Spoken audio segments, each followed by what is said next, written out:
What is up? Happy Thursday. I see Ken is back, but not back. That's the way that works. He's not even bothering to come in and hang out with us anymore, Bell. He's like, I'm done. Done with you guys. A lot of stuff to get to today. It's a weird day. I mean, there's lots of stuff, but not a lot of stuff. That makes sense. Yes, sir. You got to push. I can't hear a word you're saying. Are you talking to me?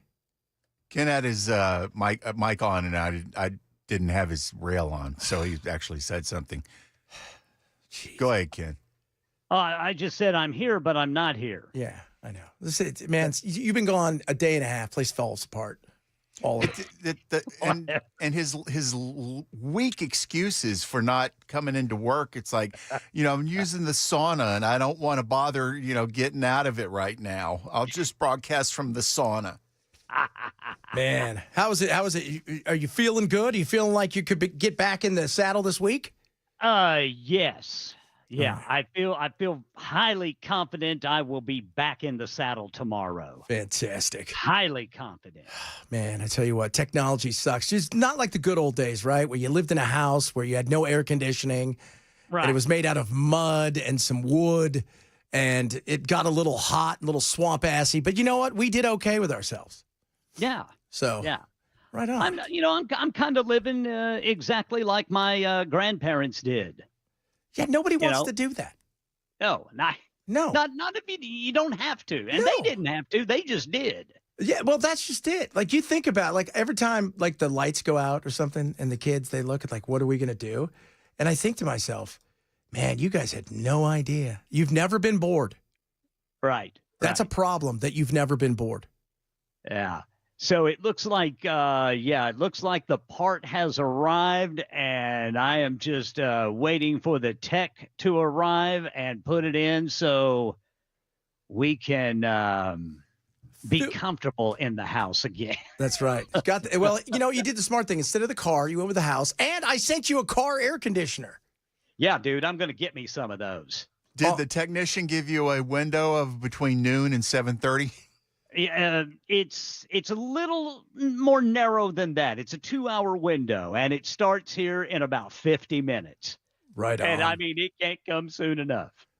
So if you guys don't know that yesterday, Ken's air conditioning crapped out at the house.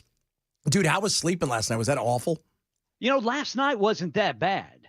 I mean, I thank God for everything, even the little bitty things. And I'm telling you, yesterday, what is usually a little bitty thing was massive. And that was whenever a thunderstorm came over Murfreesboro. I want to say around 3:30, 4 o'clock. And I mean, it took the temperature outside from 90 to like in the mid to upper 70s, just like that. That's awesome. And so inside, it started coming down too. It didn't come down as much as it did outside, but at least we were able to manage. But I mean, there for about 3 hours, dude, we were cooking. And the thing of it is I've got to be here for this guy to be here and fix this. And so otherwise, the window for getting this done would have been way out. And I just don't have time for that. No, hell no, man. Good God, no. Got to get that going. I'm a huge sissy. Well, not only that, but it's like you right now, if you don't get this going, you're going to have swamp ass in the house. You can't have that in the house. No, sir. No, sir. Why did you have kids if not to handle things like this? Speaking of kids, my son is like handling this like a champion. I mean, he stayed upstairs for most of the day yesterday. And the day before. Really? And even came down at one point, he's wearing a hoodie. Yeah. The kids these days, they all wear hoodies. It doesn't matter what temperature it is. All of them. My kids, they're going outside and say, guys, it's 87. And they're like, I don't care. They all have hoodies on. I'm like, what? Yeah. What? In my day. They're all on drugs. That's what I was saying. In my day, it would have been like, that guy's on meth. No, they all wear hoodies all the time. And I thought that's the weirdest thing in the world.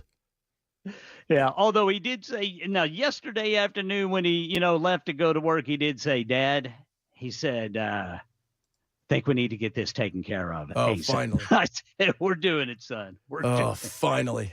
Normally at this thing, I would have just gone straight to like the movies and seen like 8 movies and then come home and try to sleep.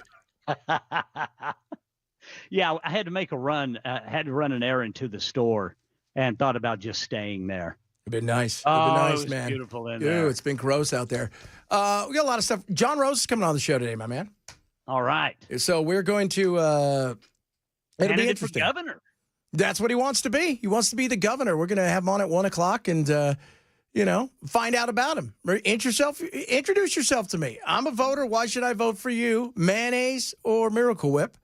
This is the other thing we've decided. Deciding issue. Everybody that comes on from now on, Ken, gets a bottle of mayonnaise. A bottle of it. Gets one of those squirt bottles of mayonnaise for participating in the Chad Benson Show.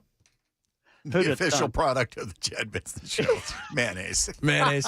That's it. You want some mayonnaise? We got some for you. Yeah, Mayonnaise. It's mayonnaise. It is. So run this by me again. I was reading a bit of it. So the class action lawsuit Yeah. is the stay is on. So this isn't a judge. This is a class action lawsuit brought by several different areas. Well, yeah, this is one judge, but yeah, the class action is for the infants born to illegals or people, who don't have the proper visas or that sort of thing. So it's not for the parents, but it is for the infants. Therefore, that blocks it. In 7 days, the judge is giving the Trump administration 7 days to appeal, which they're probably likely going to do. Yeah. And they haven't heard the case, and the Supreme Court hasn't heard the case yet. And it was weird, like when they were talking about, we could actually have a ruling any day or not, because they haven't even heard the case. Right. And so, but I was like, this is what they said they were going to do. The minute that they told Trump and the administration, hey, look, one judge can't stop you guys.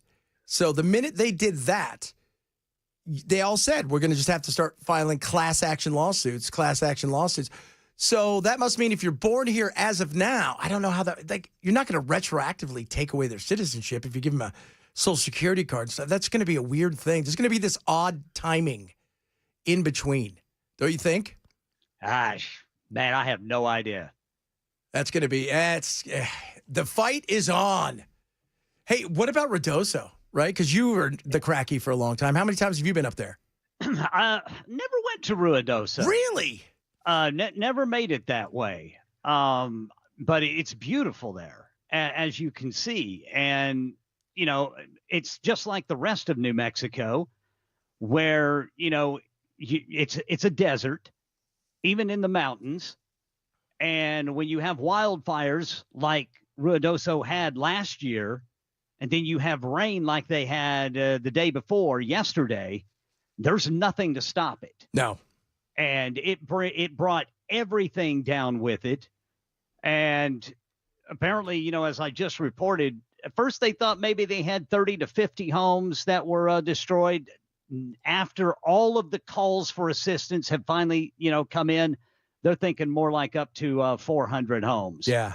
Have been destroyed. So my wife, Stephanie, up until she moved to Arizona, but just before we met and got together, and she lived there for like 10, 12 years. Mm-hmm. And so like the house that she used to live in is gone. A lot of places she worked around there, they're gone.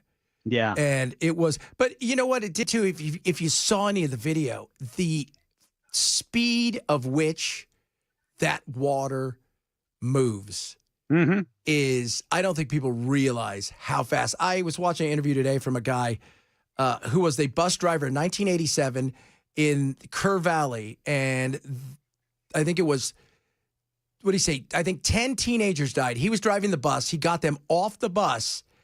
And he said, by the time we got over to dryish land, the bus had gone from, like hip deep to it was getting flipped over. And he said, then the water came and it was moving at times at 70 miles an hour. And he says, this is where it gets strange. Guys and gals who were on the swim team, great swimmers, they died. People who could barely swim survived. Because weird. It's where it pushed you. It was the luck of the draw. Where did it push you? Did it push you to an area in a bank where you could get up? And for other people, no matter how good you are, I mean, it's horrible. And you realize that's what nature does. Yeah. There's no rhyme or reason. And when you Right. hear 400 houses destroyed, that is a number you expect from an intense hurricane. Oh, yeah. Yeah. And if you see one of the houses, you can, and I'm sure you've seen it, where the house is traveling down the middle of the street, but it's not really a street anymore, but it's a full house and it's just going right by. Yeah. I mean, it's crazy. Slamming into a bunch of debris. And then another heartbreaking scene was some guys trying to rescue a couple of horses. That crushed my wife. The horses. And I told her, look, some of them got out because horses are really damn good swimmers. But they couldn't get to the barn. By the time that the water had come, it had separated the barn from where the people had dry land. And then the water moved so fast, they couldn't get some of them out. Right. And it's just, and the debris in this water, much like there in Central Texas, but especially here in Ruidoso, the debris. I mean, we're talking about full length trees, and you know how heavy a tree is. Yeah.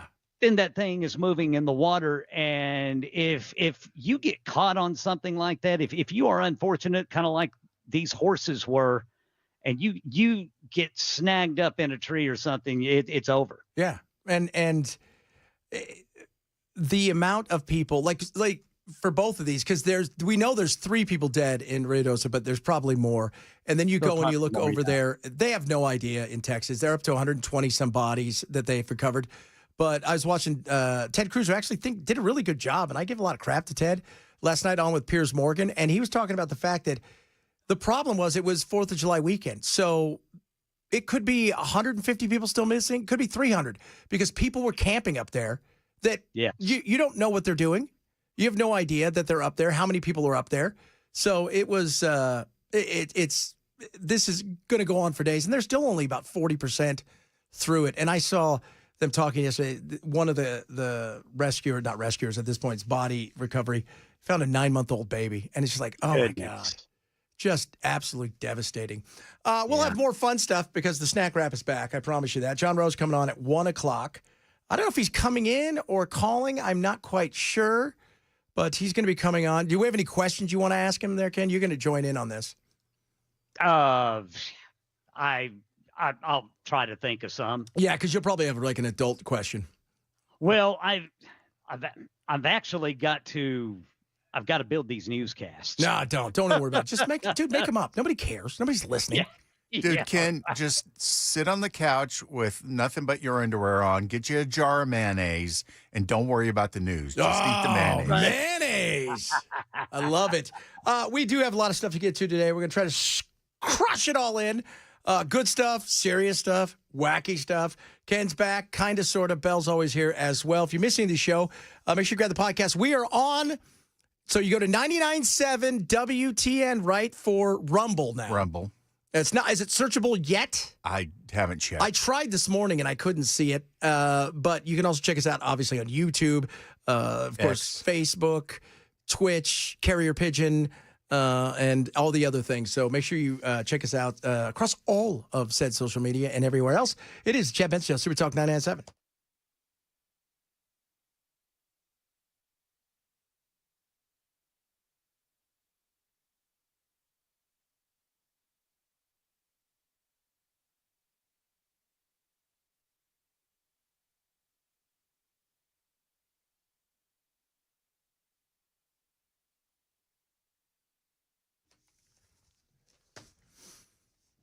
I'm going to go to that job fair dressed up like a hockey player.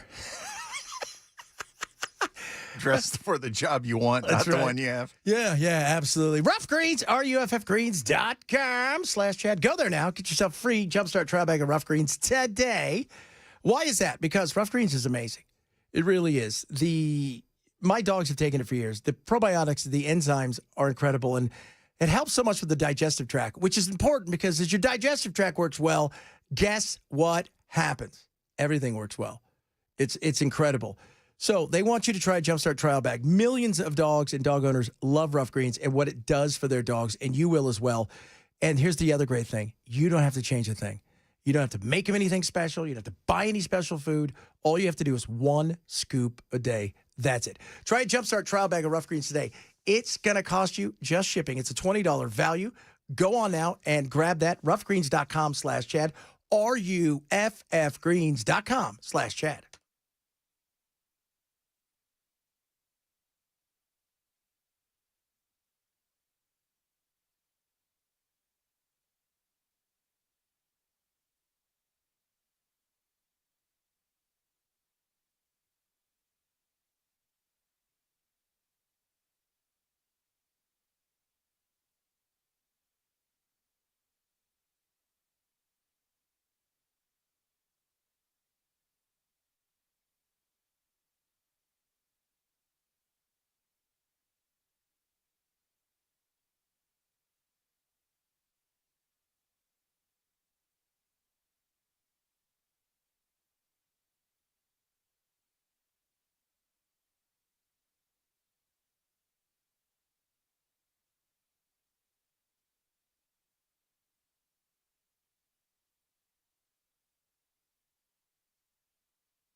We've got more reaction to the Department of Justice saying there is no Epstein client list. This story and more coming up at 12:30 on Super Talk 99.7 WTN.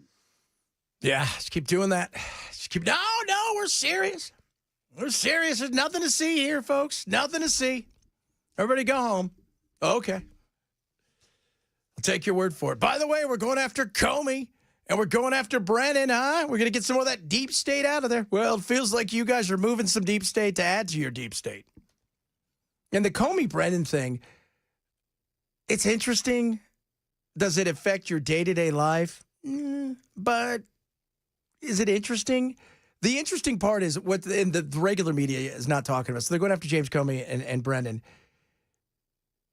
When Brennan first got the Steele dossier, he's like, there's nothing here. And this thing's stupid as ridiculous. And we can't get anything on this. And they said, but we are investigating. So they went and set up an area in the FBI that was a room that nobody knew about and nobody would have found had it not been for the fact that they're moving out of the Hoover building. And they found this, like, what's in here? And there's all this stuff. And apparently, Matt Taibbi's reported this, that Brennan went against himself because they couldn't find a lot of stuff to tie everything together. And it was all just very skeptical and just there was nothing in there. Everybody was skeptical about it. And so he said, okay, well, the Steele dossier can get it done to start the investigation. And they're like, well, you said it was stupid. Yeah, but that's the only thing we have. So I think something will come out of it. I think people will be charged because you're not going to do this otherwise. But it's hard to say because you lost all your credibility. You lost a lot of your credibility in this. And I think people are very kind of raising the eyebrow, like, I was just talking, Mandis is here. I was talking to Man. I don't know what he was doing here. It scared the crap out of me. I thought it was really early. Oh, I'm like, what are you doing here? What time is it? And he was like, oh, I got to do something with Chris. I was like, okay. Podcast. Yeah, I didn't know. Well, I didn't know. I mean, look. He goes, normally, Chad, by now I'm in the middle of a nap. I said, I get it, man. I get it. I'm right there with you, brother.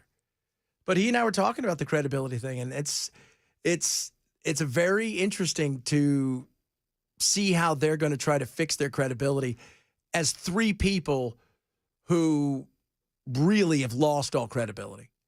And even Trump, to a certain extent, with the way that he acted the other day. There's no doubt that did not help him at all. So finding out more about the birthright citizenship ruling, and it is a ruling, it's a class action ruling, has nothing to do with the parents, has all to do with the child. All right, they pushed that button there, Bill. Fantastic. Thank you very much. Reality is here that with the Supreme Court ruling, we are entering an entirely different legal landscape. We haven't really seen the effects of that yet. So this is an interesting challenge to observe, especially as it works its way through the appeals court. Of course, as we've discussed, there's that 7-day period for the Trump administration to appeal, which I'm sure they will. Yeah, they will. And and remember, Trump's ruling, the ruling that came down and the way that they put it a couple weeks ago was awful. It was not birthright citizenship. It was whether or not a judge, a federal judge in one area, can issue a ruling for the whole country. But when it comes to this and the way that they said they were going to attack this right after that is class action. And this is what it's all about. But this has nothing to do with the parents. And somebody just texted in and said, Chad, what happens to the parents if they deport the parents? And, well, the child's going to go with them. The question is going to be, is that child a U.S. citizen? Because if the child is a U.S. citizen, then that means that child could return back here in 5 years, 10 years, whatever. But remember, that ruling hasn't been, I don't even think they've even argued it. And I don't think they're going to take it up and go, oh, we're just going to rule on it without an argument. So we'll see. We'll see what that one looks like. No doubt this is not going away anytime soon. We expect that. We got a lot of stuff to get to. Some good, some interesting stuff. Yes, what was that there, Bill? Yeah, I just wanted to let everybody know Rumble is searchable now. You just want to put in 997-WTN. Okay. No @ sign or anything, just 997-WTN. Searchable now. So follow us on Rumble. Follow us on the Rumble. Go there, follow us. Somebody just said, I'm number 21. Congratulations. Fantastic. Really, though, you're number one in our heart, and that's all that really matters. Coming up, who knows what we're going to talk about? We got some fun stuff. Remember, John Rose joining us at the top of next hour. He wants to be governor. He seems to be the only one that's got some money and thrown into it, ready to rock and roll.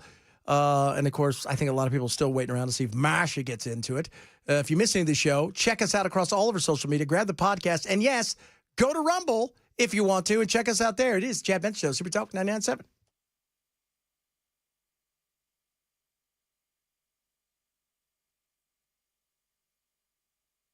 I'm Ken Weaver with your top stories. Drivers, we've got some rolling roadblocks to fix potholes, and this is not going to be an ideal area. We're talking over by the airport.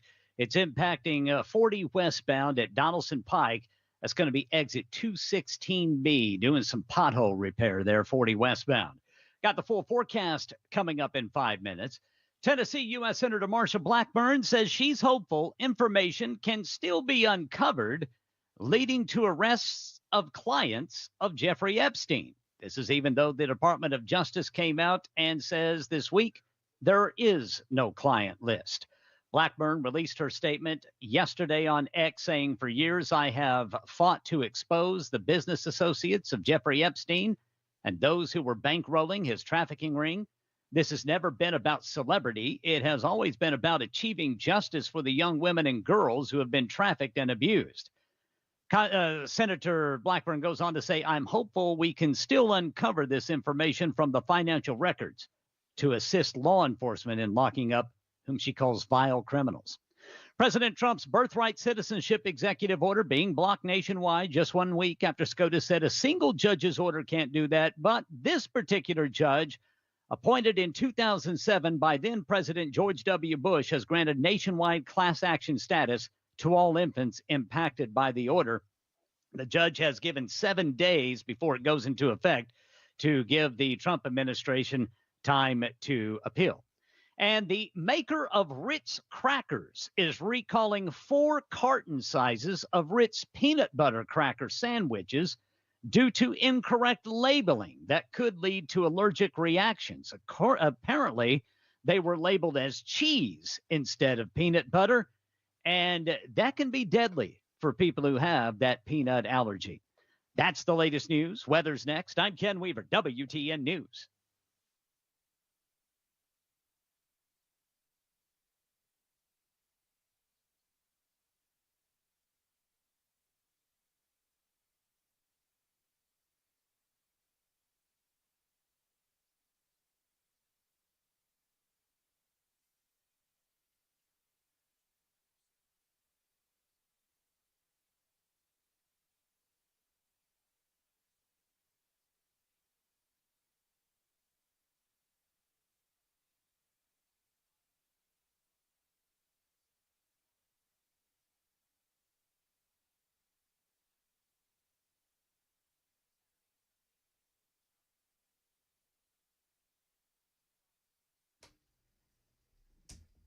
Gross.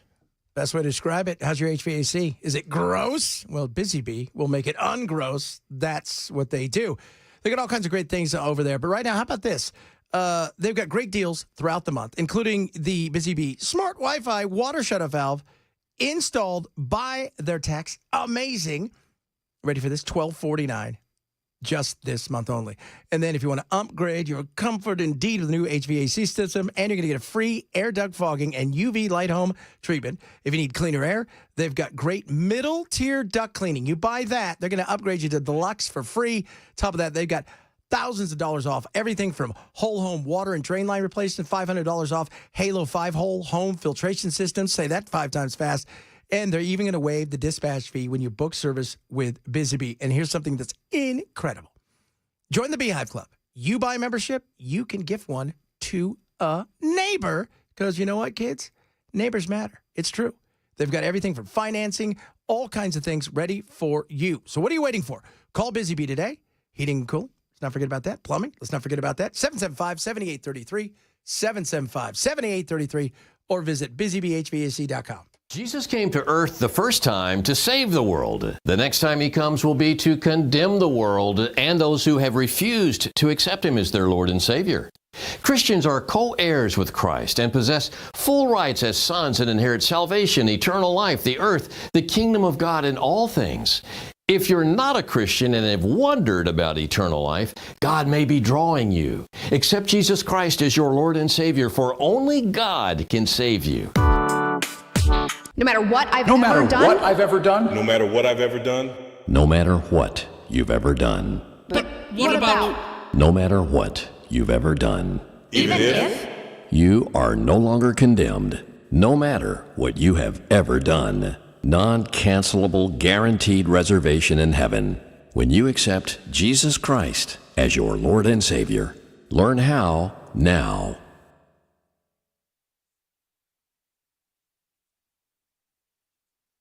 Weather can change in an instant, and you need to be prepared for any outcome. That's why Generator Supercenter of Nashville will help keep your family safe and connected. We make buying a backup generator simple and easy, with financing options available, free in-home estimate, turnkey installations, no worry warranty, and most importantly, the monitoring and service of your fully installed generator. Come see us at our location in Nashville or visit us online. Generator Supercenter of Nashville. We serve all Middle Tennessee.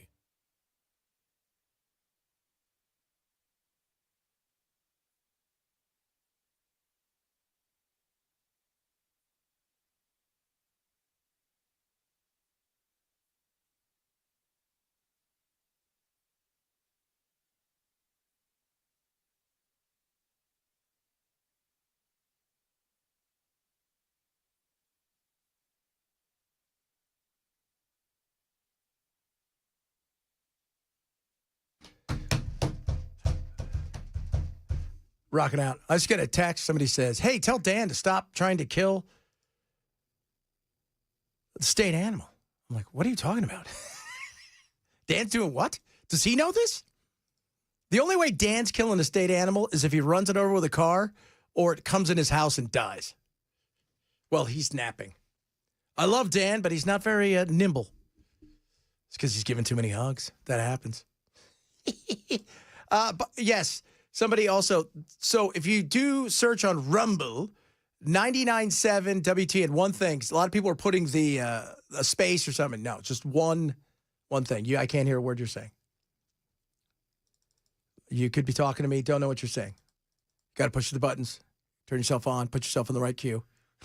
That would help, wouldn't it? Don't put the @ sign in front of it. It's simply 997WTN.com, lowercase. There you go. Go join now. You can also check me out at Chad Benson Shows there and YouTube.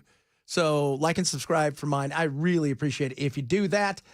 This was interesting, and the more I looked into it, the weirder it got. Elon Musk's AI company, xAI, says it's now working to remove a slew of anti-Semitic posts on X, the social network formerly known as Twitter. The posts were made by the company's Grok chatbot, which several times praised Nazi leader Adolf Hitler. Last month, Musk expressed frustration with some of Grok's AI-generated posts on X. Over the weekend, Grok's code was updated to not shy away from making claims which are politically incorrect as long as they are well substantiated. Politically incorrect, I don't care about. I'm a free speech absolutist. The issue, and let's be real, in today's world, you can be politically incorrect by telling the truth because people now base their truth on feelings. So that doesn't count. The stuff it said was crazy. It accused this one woman who didn't exist, by the way. It made up its own tweet saying that she was glad those white kids died in Texas. Well, that's not very Aryan of it. No. But it used, I think Steinberg was the name it used. There was a lady whose name matched it who had nothing to do with it, and she got bombarded by people. And then it said, any kind of Steinberg. It was crazy. It did praise Hitler. It also said, it used that name, one of the names for like Wolfenstein. That's a game, right? I think it's a game. Wolfenstein. Wolfenstein. You're a nerd.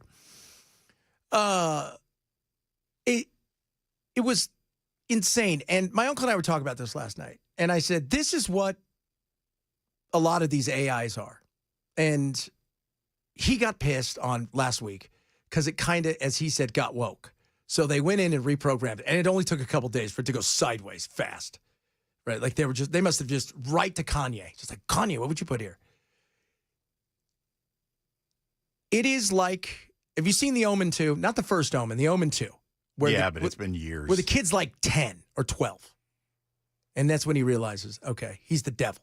Son, right? He's the devil. I mean, he's Lucifer, essentially. Damien the Antichrist. It's a cross between Damien and Eddie Haskell. That's what it's a cross between. So an evil ass kisser. Yes, because a lot of the reasons the thing said the things it did is you can lead it to say the things you want because it wants to please you. And that was one of the things that they were talking about is it wants to make sure that everybody's happy with the answers it's giving. The other side of it is it lies continuously and it doesn't care. It has no soul. So it's not afraid. And it wasn't just Gronk, although Gronk seems to be the most anti-Semitic of the bunch. It wasn't just Gronk. All of them have real problems. And we touched on it earlier this week when they did that morality thing with all of the large language models, the big one. And Gronk is the worst of them all. Just, it's not as good. The other ones are way better. Their first instinct is to protect itself, and it has zero problem lying. It has zero problem trying to get you fired in something. When they had access to emails and it didn't like what you were doing, it would start emailing and saying, hey, I'm going to tell your wife you're having an affair. Even if you don't have one. Even if you don't have a wife. It doesn't know that. But it goes to where that. And it also, and this was the thing I think that was crazy, it had no problems if you didn't like its plans for the business, it would leak those plans to your rivals because it thought its plans were so good and yours were so bad. It would leak the plans and everything to the rival. It might be a good way to mislead your rivals. It might be, but but nobody trusts them. Nobody trusts them at all. Don't trust it. And the one like ChatGPT out of all of them, but they're all, you can get what you want. It's really what it is. It's a big search engine that will break everything down for you. It's great to go ask some questions. And like ChatGPT will give you several different, here's where I pulled this from, this, and this, and you can go do your stuff. And if you want to write a summary of something, it's great at that. Otherwise, when you get deep into it, it just makes stuff up. It does. It will make stuff up all day. So it's just so sorry about. And I know what everybody said. Well, do you think that lady quit? No, she had actually quit before any of that came out. But there you go. The whole thing, could I just say, with Epstein, it takes a second to ruin trust, right? You build up your brand, you build up all of this stuff, this trust with people, and it takes time. And then when things go wrong and you do something, you lose that trust so fast. You can lose that stuff like that. And for a lot of people in the MAGA world, yeah, they're not happy right now. They're not. And they're calling for all the names. Like Steve Bannon's out there because, he was obviously Elon threw Bannon in there because Bannon did some stuff, I guess, with Epstein that had to do with maybe a documentary. He was supposed to do a 60 Minutes interview and he was coaching him for something. It was something like that. They lost the opportunity to come out and to do something real, but we shouldn't be surprised. Like I said, I was never surprised. And there's no doubt we're involved. And by we're, I mean the United States of America and probably the Mossad. And all you have to do is go back and look at the past. We have been okay with people who've done bad things to kids in this country. And that sounds like no way. So BuzzFeed, way back in the day, did a great article, dug deep. And this is 2001. And Jason Leopold and Anthony Cremier, Leopold's great.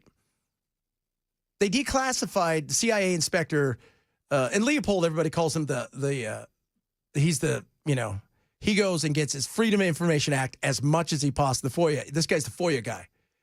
So they get this declassified CIA inspector general report. And are you ready for this? 14 CIA folks, contractors were caught diddling kids, child porn, all of that stuff. Only one of them ever was prosecuted, and it had nothing to do with the porn or any of that stuff because the way he handled classified information. And when I mean bad things, one employee, sexual contact with a 2-year-old and a 6-year-old, he was just fired, never prosecuted. A second employee purchased 3 sexually explicit videos of young girls filmed by their mothers. He resigned. A third employee viewed up to 1,400 sexually abusive images of children while he was on assignment. Nobody knows what happened to him. And a contractor they stopped doing business with who had arranged to have sex with an undercover FBI agent back in the day. They moved them around or they offered them the opportunity. That's what happens. And they didn't prosecute. They didn't. We shouldn't be surprised by this. The problem is, it's the way you treated the folks. And when I talked to a couple of people yesterday that have, between them about 1 million followers, and this was a big deal to them, they said, if you're a supporter of Trump and you're not influencing, it's not your job, it's none of that stuff, you could sit here and try to make it out to be, what about this or that? In your mind, you can move that around. If you've been all over this for years, pushing it, trying to do everything you can, talking about it, and making it somewhat of a platform that you built, and it falls apart for whatever reason, that's the credibility that you lost with the administration, but you've also lost credibility with a lot of people who are following you. And that's the frustration a lot of these people had. And I asked one of them, I said, what are you going to do? One of them's like, he's going out there saying all kinds of stuff because he's over it and he thinks it's a bunch of crap. The other one's like, they basically said, look, if you still want access, you have to play the game. And I heard Marsha Blackburn still hopes that they're going to do something. And I don't think that's true. I think they were told by bigger powers that be, this is too important. This is too much. This could throw things into chaos. That's something we can't have. So deal with it. And they were told. It's not take it or leave it. It's you're done. And when I was talking to Dan earlier, before apparently he wants to kill raccoons, the insanity of this is when you lose something like Bongino, to get your credibility, you would almost have to resign immediately. And they're out there talking about, Brennan and all this kind of stuff. And I just thought, you've lost your credibility. Saying the truth is going to come out now on these, that's a tough thing for people to swallow the day after some of this stuff. And again, it's not about Epstein. He's dead. He's dead. It's about the victims. It's about the justice. And are there people that are more powerful in such a way where they could even look at somebody like the president, Trump, and say, yeah, no. It's possible. Who knows? But there's definitely a lot of issues here. But the credibility of the people who supported it, that's a tough thing for a lot of people to swallow. And you can lose that trust fast. No doubt.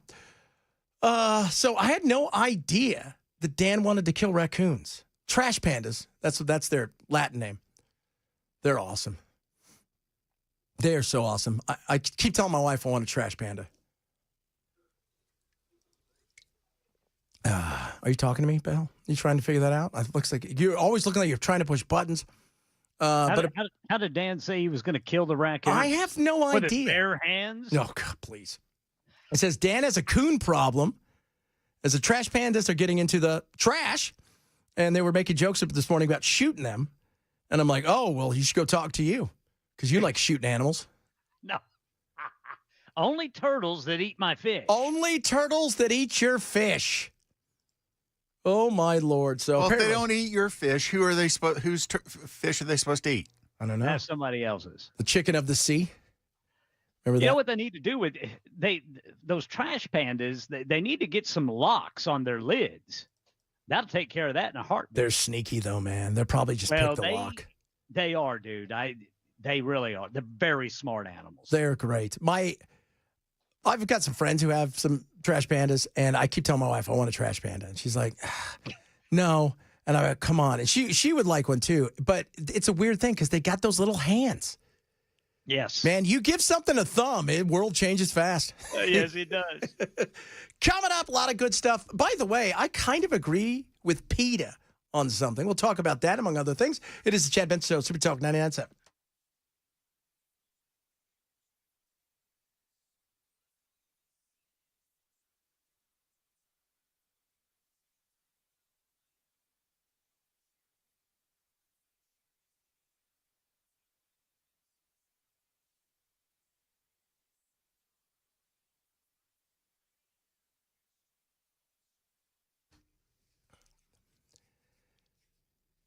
All right, guys, Bulwark Capital this month, 24th, Thursday, 2 weeks from today, 5:30 our time. Halftime is what they're calling it, the webinar. My buddy Zach Abraham, Chief Investment Officer, is going to walk you through what it is that they are looking for towards the second half of the year. And they're up big time this year.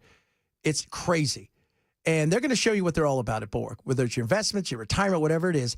They're about building you something that is long-lasting and successful. Lower risk, lower cost, lower volatility, most upside potential. That's what Bulwark is all about. Now, you can sign up for free. Not going to cost you anything. You go to knowyourriskpodcast.com. That's knowyourriskpodcast.com. PainIsBad.com to sign up today. Now, when you do that, you can also get yourself a second opinion, which means, hey, you know what? Maybe you guys should take a look at what's going on in my account now, and they'll do that. They'll walk you through the whole 9 yards. Doesn't cost you anything. It's 2 weeks from today, 5:30. That's the time. It is the halftime webinar for my friends over at Bulwark Capital. Sign up today at KnowYourRiskPodcast.com. Investment advisory service offered through Trek Financial LLC and SEC registered investment advisor. Investments involve risk, not a guarantee. Past performance not guaranteed future results. Trek 25252.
The Wellness Institute of Nashville. Check them out. PainIsBad.com. That's PainIsBad.com. And you're going to want to go there because right now they got the Big Daddy special. It's all about Trump. It's $12 for that a comprehensive exam. Includes x-rays if needed. And they're going to explain and diagnose you on the first treatment. The whole thing about non-surgical spinal decompression is getting it right for you. You know, we're just talking about not everything's cookie cutter, right? Your issue is your issue. And Dr. Ashley and Dr. Mitchell are going to take care of it. And for $12, you're going to go in and start to get your back. And you're going to ask yourself, why didn't I come here first? Because you tried other things. The rest, as they would say, now you're going to try the best. Technology and their experience are second to none. Call them today, 615-246-5009, 615-246-5009. It's the Big Daddy Trump special, $12, comprehensive exam, x-rays, all that stuff, 615-246-5009. Check them out online at PainIsBad.com. Water bottles sold at Walmart recalled after reports of people going blind from them. Got that coming up at 1 on Super Talk 99.7 WTN. PETA claims the American Kennel Club's official breed standards provide blueprints for the breeding of deformed, unhealthy dogs that cause great suffering and premature death. The Kennel Club responding saying, "We categorically reject their assertion that these standards create unhealthy dogs." PETA has clashed for years with the American Kennel Club, which, in fighting this lawsuit, insists it is firmly committed to the health, well-being, and proper treatment of all dogs. Now, I can't stand PETA outside of people eating tasty animals. I can't. That being said, these puppy mills that produce these dogs for just in droves for the looks, They breed them for that. The Shar-Peis, all of these things. They're a hot mess. They are. So they're mixing breeds to the point to where it's physically it's physically making them suffer through their life. Yeah, it is. And they're coming out and I mean, a perfect example, like a British Bulldog. You get a British Bulldog, the first thing you need to do is you have to go in and you have to have surgery. Why? So it doesn't die, because it's going to have sleep apnea, essentially, and it's a deadly sleep apnea. Shar-Peis, they're breeding these animals, they're creating weird animals. My wife's got a designer dog. Now, she got it after somebody had bought it, and she had two bigger dogs, and they just didn't get along, so my wife got it, and it's a Chorky, right? It looks like, and it weighs 2 ounces. It's like made of feathers, but it's a designer dog. We got the other dog, Bowie. He's an idiot put together by 8 different parts by the mutt that he is. That thing he's a beast. He's amazing. But these things are, I mean, it's sad how they do it. And these people are obsessed too. Have you ever seen you ever watch any of those the Westminster dog thing? Oh, yes. It's just every year. To get those animals to look like that, to get you're looking for stuff. French Bulldogs are another one. That's the other thing. The minute something gets hot, people go out and, well, now I'm just going to produce 1 million French Bulldogs. Yeah. Well, that's not healthy. The same thing with what were the spotted dogs? What are those things called? Dalmatians.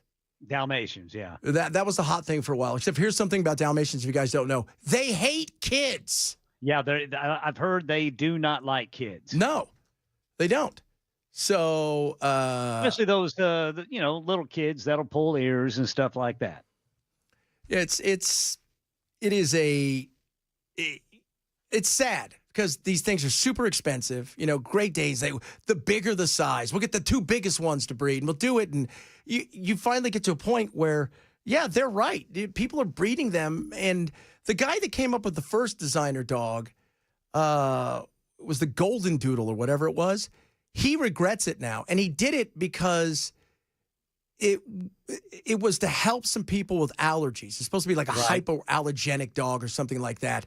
Right. And it was, you get to this point, though, where it becomes popular, and then these puppy mills and stuff, and they run these scams, and then the AKC says, oh, this is fine. It's fine for 1 dog, but not for 1 million. And then they charge you an arm and a leg for them, too. Good God. By the way, have you ever seen a Labradoodle? That was it. Have you ever seen the movie Best in Show? Oh, yes. One of my favorites. Christopher Guest. If you guys have never seen it, it's a mockumentary with Christopher Guest, or the Spinal Tap guy. It is about the dog world, the dog show world. It is the funniest thing you've ever seen. You should check it out. It is, and they're crazy, by the way. God loves a terrier. God loves Yes, he does. Yes, he does. That movie's so. It was Eugene Levy has 2 left feet. Yeah. Literally. Oh, it's so incredible. Coming up, our buddy John Rose wants to be governor. We're going to talk to him. Why should we vote for him? If you guys have questions for him, let me know, and I'll run some by you. And we're going to ask him, mayonnaise? Miracle Whip. That's coming up. Straight ahead. Chad Benson Show, Super Talk 987.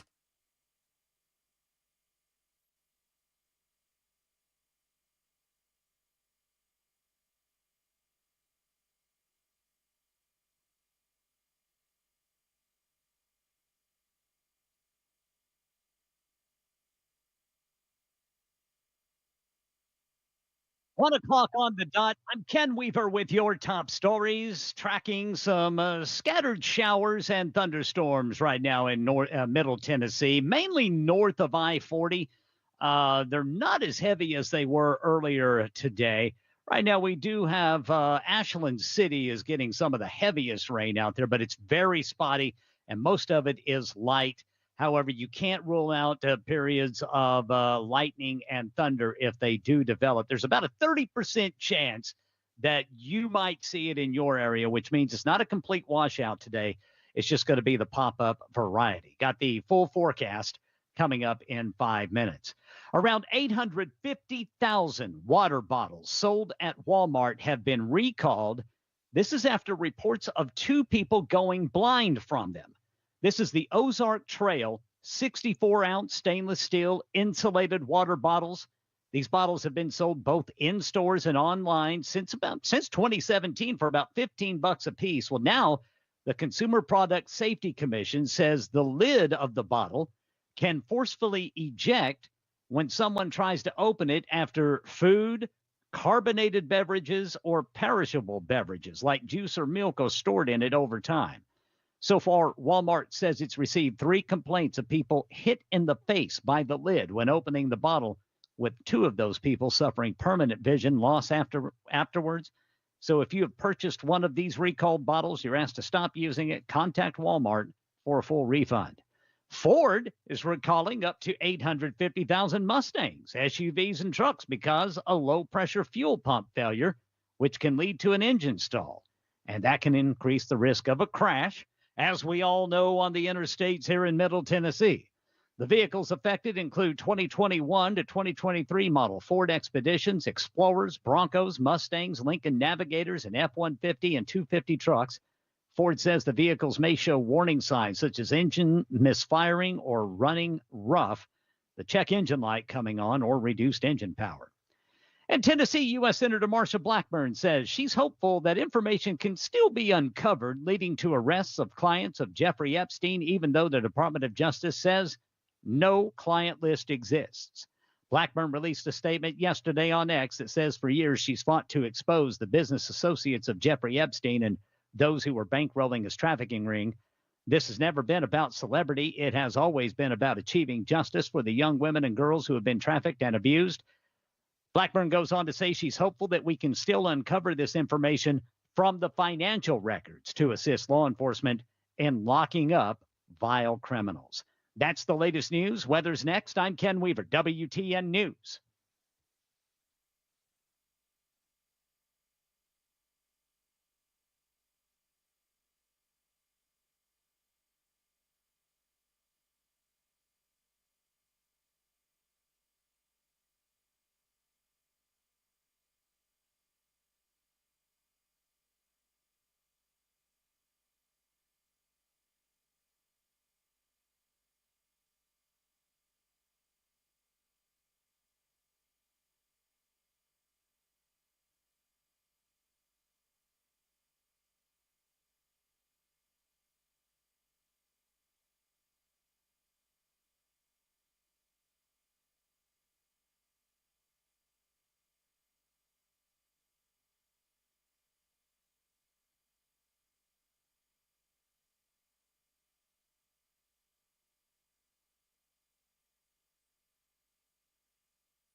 So,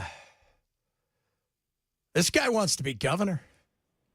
Reps the 6th district here John Rose joining the program. And, man, I appreciate you coming on today. It's pretty exciting when I heard from people the other day. I said, you know what? Yeah, I'd love to have him on because, I've talked to some people, but as we get closer, as everybody starts to throw their hat in the ring, I'm like, all right, let's find out what everybody's about. And you're the one who's kind of been out there first and foremost going for this thing. So let's talk about it, John.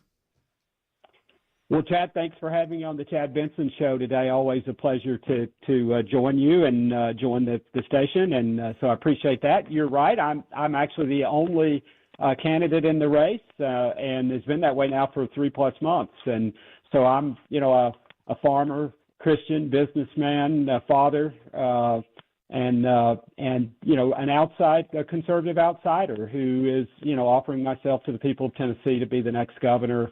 Obviously serving currently in the U.S. House representing the 6th District, which has been a great honor and privilege. But we've been making our way across Tennessee, been to all 95 counties, and continue to meet Tennesseans, listening to what they want for the future of Tennessee.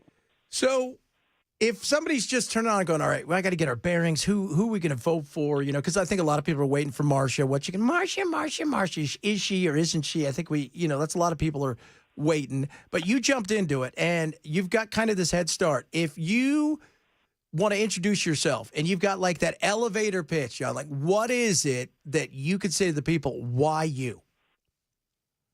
Well, I think Tennessee's in a great place, but we see Tennessee just growing exponentially, exploding. And if we want to keep Tennessee, the Tennessee that we all love and cherish, the values that we embrace, then we've got to have a leader for Tennessee who understands how to implement a vision, how to execute on a plan to keep Tennessee growing, but keep ourselves true to the values we have. And so while I've learned a lot as a legislator, the job of being a legislator is very different from the job of leading an organization. And so in my past, I've spent almost all my life up until the last 6 years starting and building small businesses, running organizations, and we were successful at that. I was successful at that, starting with just an idea, seeing a business blossom into a successful, entrepreneurial endeavor that created scores of jobs for Tennesseans right here in our state. And those are the skills that I think are needed in a governor. And Tennessee, I think, has identified that historically. If you think about most of our governors in my lifetime, they've come from a business background, and I think that's a testament to the judgment of Tennesseans that understand that while an effective legislator is a useful thing, what we need in an executive to lead our state is someone who's proven themselves capable of that. And so I've done that in the private sector, and I've done that in the government sector, very briefly serving as Tennessee's Commissioner of Agriculture 23 years ago. And so I think that is what equips me. Also, just the willingness to take on the job. This is not a retirement job. I'm not coming home so I can be close to family and friends and kick back. I'm coming home expecting this to be the toughest job I've ever had. And so I'm ready to roll up my sleeves. I would tell you that I think the combination of the upbringing, the values that my parents instilled in me, those Christian values, the conservative outlook that I have as an 8th generation Tennessean, coupled with my education and training in Tennessee public schools, and then following my business experience, I think they give me, and then finally my legislative experience, I think that gives me the combination of skills that will equip me to serve Tennessee capably and faithfully as the next governor. Talking to Congressman John Rose, and now candidate Rose for governor. You look at Governor Lee, what are some of the things you think, man, I would have done something different? I would have maybe gone in this direction rather than that direction. What are some of the things that you think that, okay, he's got his head in the right direction, but, you're running for it, not because you might want to keep it on the same path, but you're running also because you think you can do better. Well, sure. I want to start off by saying I have the utmost respect for Bill Lee. John, I think you don't he's been have a to great say governor that, for man. We're not that Tennessee. show. Man, you can blast him right here. We're cool with Well, that. but I want to be honest. We share some background, and so I would be remiss if I didn't acknowledge that I think he's done served Tennessee well. There are some differences. I think I'm definitely conservative, and I'll let the voters decide and make comparisons. But I'm a conservative outsider. I think that's something to note. And yet I have a record from my legislative service that can, stand as a testament to those who wonder, how would I govern? They can look at my voting record, one of the most conservative of any member of Congress in Tennessee history, certainly of the current delegation. My record stacks up to any of them. And so, we're going to come at this from the perspective that keeping government within its boundaries, letting the people be free to start businesses and live their lives, protecting, those principles that we as conservatives cherish and value. I will stand up proudly for the Second Amendment. I've already staked out the position that I will work to get concealed, not just stand up for concealed carry that we have today, but to make sure that we have constitutional carry as a principle that we defend here in Tennessee forthrightly. And so I certainly value all of our constitutional rights, but I see the Second Amendment as kind of the keystone that keeps, Americans free, and certainly Tennesseans. And so I think, we'll take on some of those challenges in a more robust way, perhaps.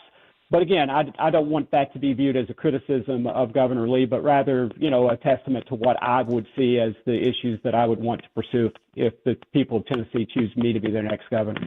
Talking to John Rose, congressman, and wants to be the governor of the great state of Tennessee, and he is running, and he's the only one running so far. Are you surprised you're kind of really the only one for a few months? I mean, you've just been it. Are you surprised by that?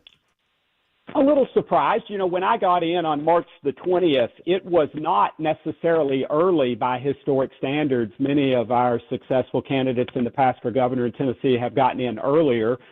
We knew that we had to spread across the state, and I needed to meet a lot of people, so we wanted to get in as soon as we could get ourselves ready to do that. I did expect at that time that there would probably be other candidates get in the race, and we'd have to acknowledge that that still seems like that would be likely that would happen.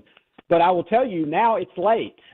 In the last two open gubernatorial cycles, the top two finishers, first and second place in Republican primaries, have already been in the race by this time. And I know, as probably as painfully as anyone in the state, except for perhaps former candidates for statewide office, how difficult and ominous it is to create a statewide campaign organization. So we've been doing that. And what I can tell you is it's now late. As Yogi Berra would say, it's getting late early. And we're not going to slow down. If others get in, so be it, and we welcome them to the race. The water is warm, but it's deep, and so we're just going to keep doing our thing and communicating and learning about what Tennesseans want for the future of our state and spreading the message. We are in a good place. We just released yesterday our first half of the year financial report, and it shows that we have more resources than any candidate for governor in Tennessee history at this point. And so we're going to have the resources we need to run a successful campaign. We've assembled a great team. Chris Devaney is our campaign chairman, is kind of the defending champion quarterback, if you will. He ran the Lee campaign back in 2018, and so we're going to have all the players that we need to put together a successful campaign, and I think will lead us to success next August 6th. Talking to John Rose, congressman, of course, now candidate for governor of the great state of Tennessee. A lot of people are chiming in on the text line. I said, ask some questions that you guys want me to ask, and apparently we have a lot of stoners that listen to my show. Recreational marijuana. I think a lot of people looking out there going, look, there's a lot of conservatives out there, a lot of libertarians out there who vote right, but if you put it on the ballot, it's probably going to pass. And where do you stand on that? I mean, as an adult, and I'm telling you right now, Congressman, I am a teetotaler, never had a drink, never done a drug. I just think at some point in time, we need to be adults about some of this stuff. Well, I share your position there. I am a teetotaler. I don't drink and have never taken drugs, and I do not favor legalization of marijuana. Everyone that I talk to who is an expert on this in the medical arena, in the law enforcement arena, say the same thing, that marijuana is, in fact, a gateway drug, and that we shouldn't legalize it because it will lead to greater drug use, and at the end of the day, leads to human suffering. Now, I understand there are some who testify, strongly that medical use of marijuana has benefited them, but we've certainly got the greatest pharmaceutical industry in the world here in the United States. If there are efficacious components of marijuana, they can be extracted and turned into medications, and we can not suffer the unintended consequences of drug use and encouragement of drug use in our country. And so I just couldn't favor legalization because of that that observation that I've made and the testimony that I've received from so many Tennesseans and beyond Tennessee about the impact of legalization. That whole gateway thing, shouldn't you say the same thing about alcohol? Because I've never met anybody who's done hard drugs who didn't start with alcohol. Well, I understand your point, and I think that's probably one of those genies that's out of the bottle at this point, no pun intended. And so I think my parents certainly, and I suspect yours as well, managed to convince me at a young age not to drink, and that it would serve me better in the long run. And certainly it's kept me out of a lot of trouble. I'm sure of that. And so I certainly probably feel the way you are suggesting, but I think it's a bridge that we've crossed already. And we certainly see the suffering that comes from abuse of alcohol, and it's the cost that we pay as a society for that. And so we should educate our young people to, if they're going to consume alcohol, to do so responsibly and not drink and drive, and understand the risk that they're taking in their lives and the the potential human suffering that they may experience if they don't do so carefully. Talking to John Rose, the congressman, and of course candidate now for the great state of Tennessee to be the next governor. Somebody just texted in and said, all right, can you fix the potholes? Like, we had Afton on, and Afton's like, she wanted to do pot for potholes, and I thought that's a great idea because it's ridiculous. And several people have said, fix the potholes, because Lee didn't want to do it. And here we're building choo-choo trains instead of fixing the potholes here in Nashville. What can we do to fix the potholes? How can you make that the cornerstone of your campaign? Well, I have already identified that as one of the top priorities, infrastructure, roads in particular. We took our eye off the ball 22 years ago, 23 years ago in Tennessee. Up until that time, our roads had become rated among the best in the country. And so we all see that. Not only do we see a failure to properly maintain our roads and the potholes that you mentioned, but obviously anybody who travels the interstates in this state knows about the overcrowding, particularly around the Nashville area. And so we got to be very serious about that. It's not an easy problem to solve. It is an expensive problem. And so we've got to have a serious conversation as Tennesseans about how we marshal the resources that we have as a state and make sure that we direct them to solving the biggest problems. And certainly I would put transportation as one of those biggest problems. And so, we've seen the Lee administration take this on a number of different ways.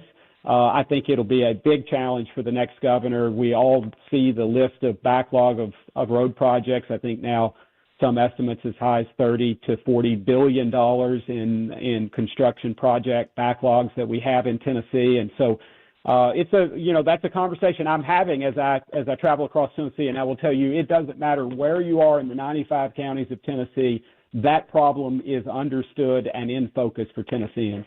Absolutely. Can you stick around for one more? I want to ask you some big, beautiful bill. That thing's gross, but we'll talk. Can you stick around one more? Absolutely. Yes. Be happy to. Fantastic. That right there is John Rose, candidate to be governor. He's thrown his hat in the ring. He's been in there for a while. Of course, obviously, Congressman, we're going to talk to him about a couple other things, and we'll ask him the pertinent question about, our favorite condiment here. It is the Chad Benson Show, Super Talk 99.7.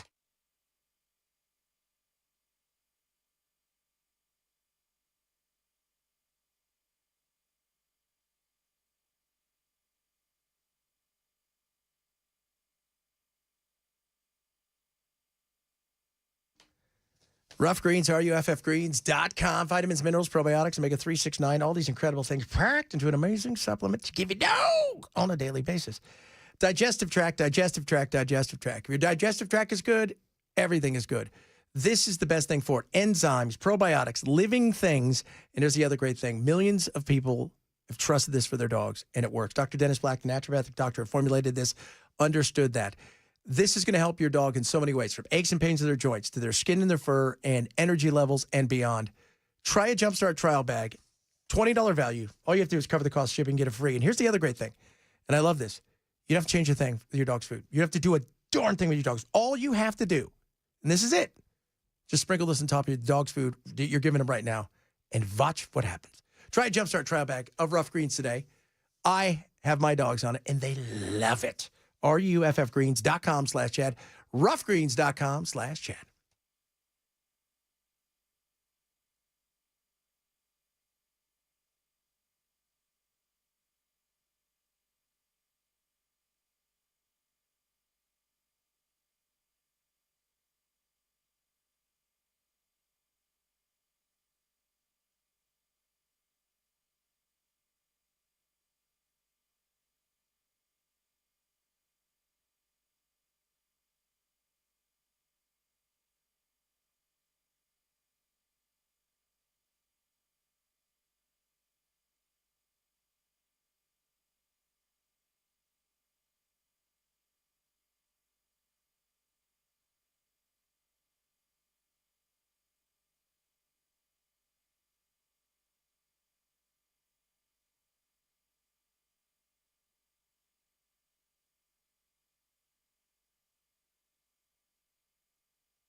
All right, guys. Retirement Ready Toolkit from our good friends over at Beacon Capital Management. It's one phone call.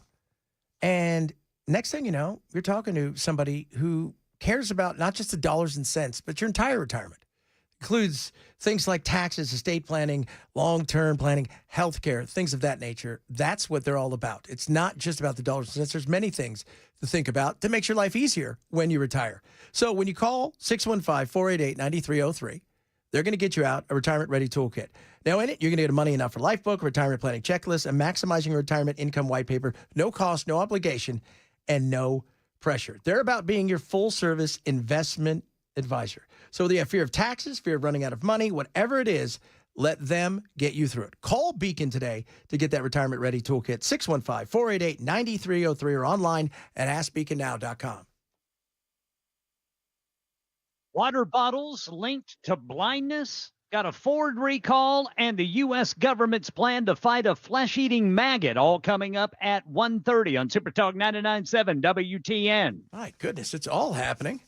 We're talking to Congressman John Rose, who has thrown his sombrero into the excitement that is the governor's race here in Tennessee. Let's talk about the congressional side of stuff. The one big, beautiful bill.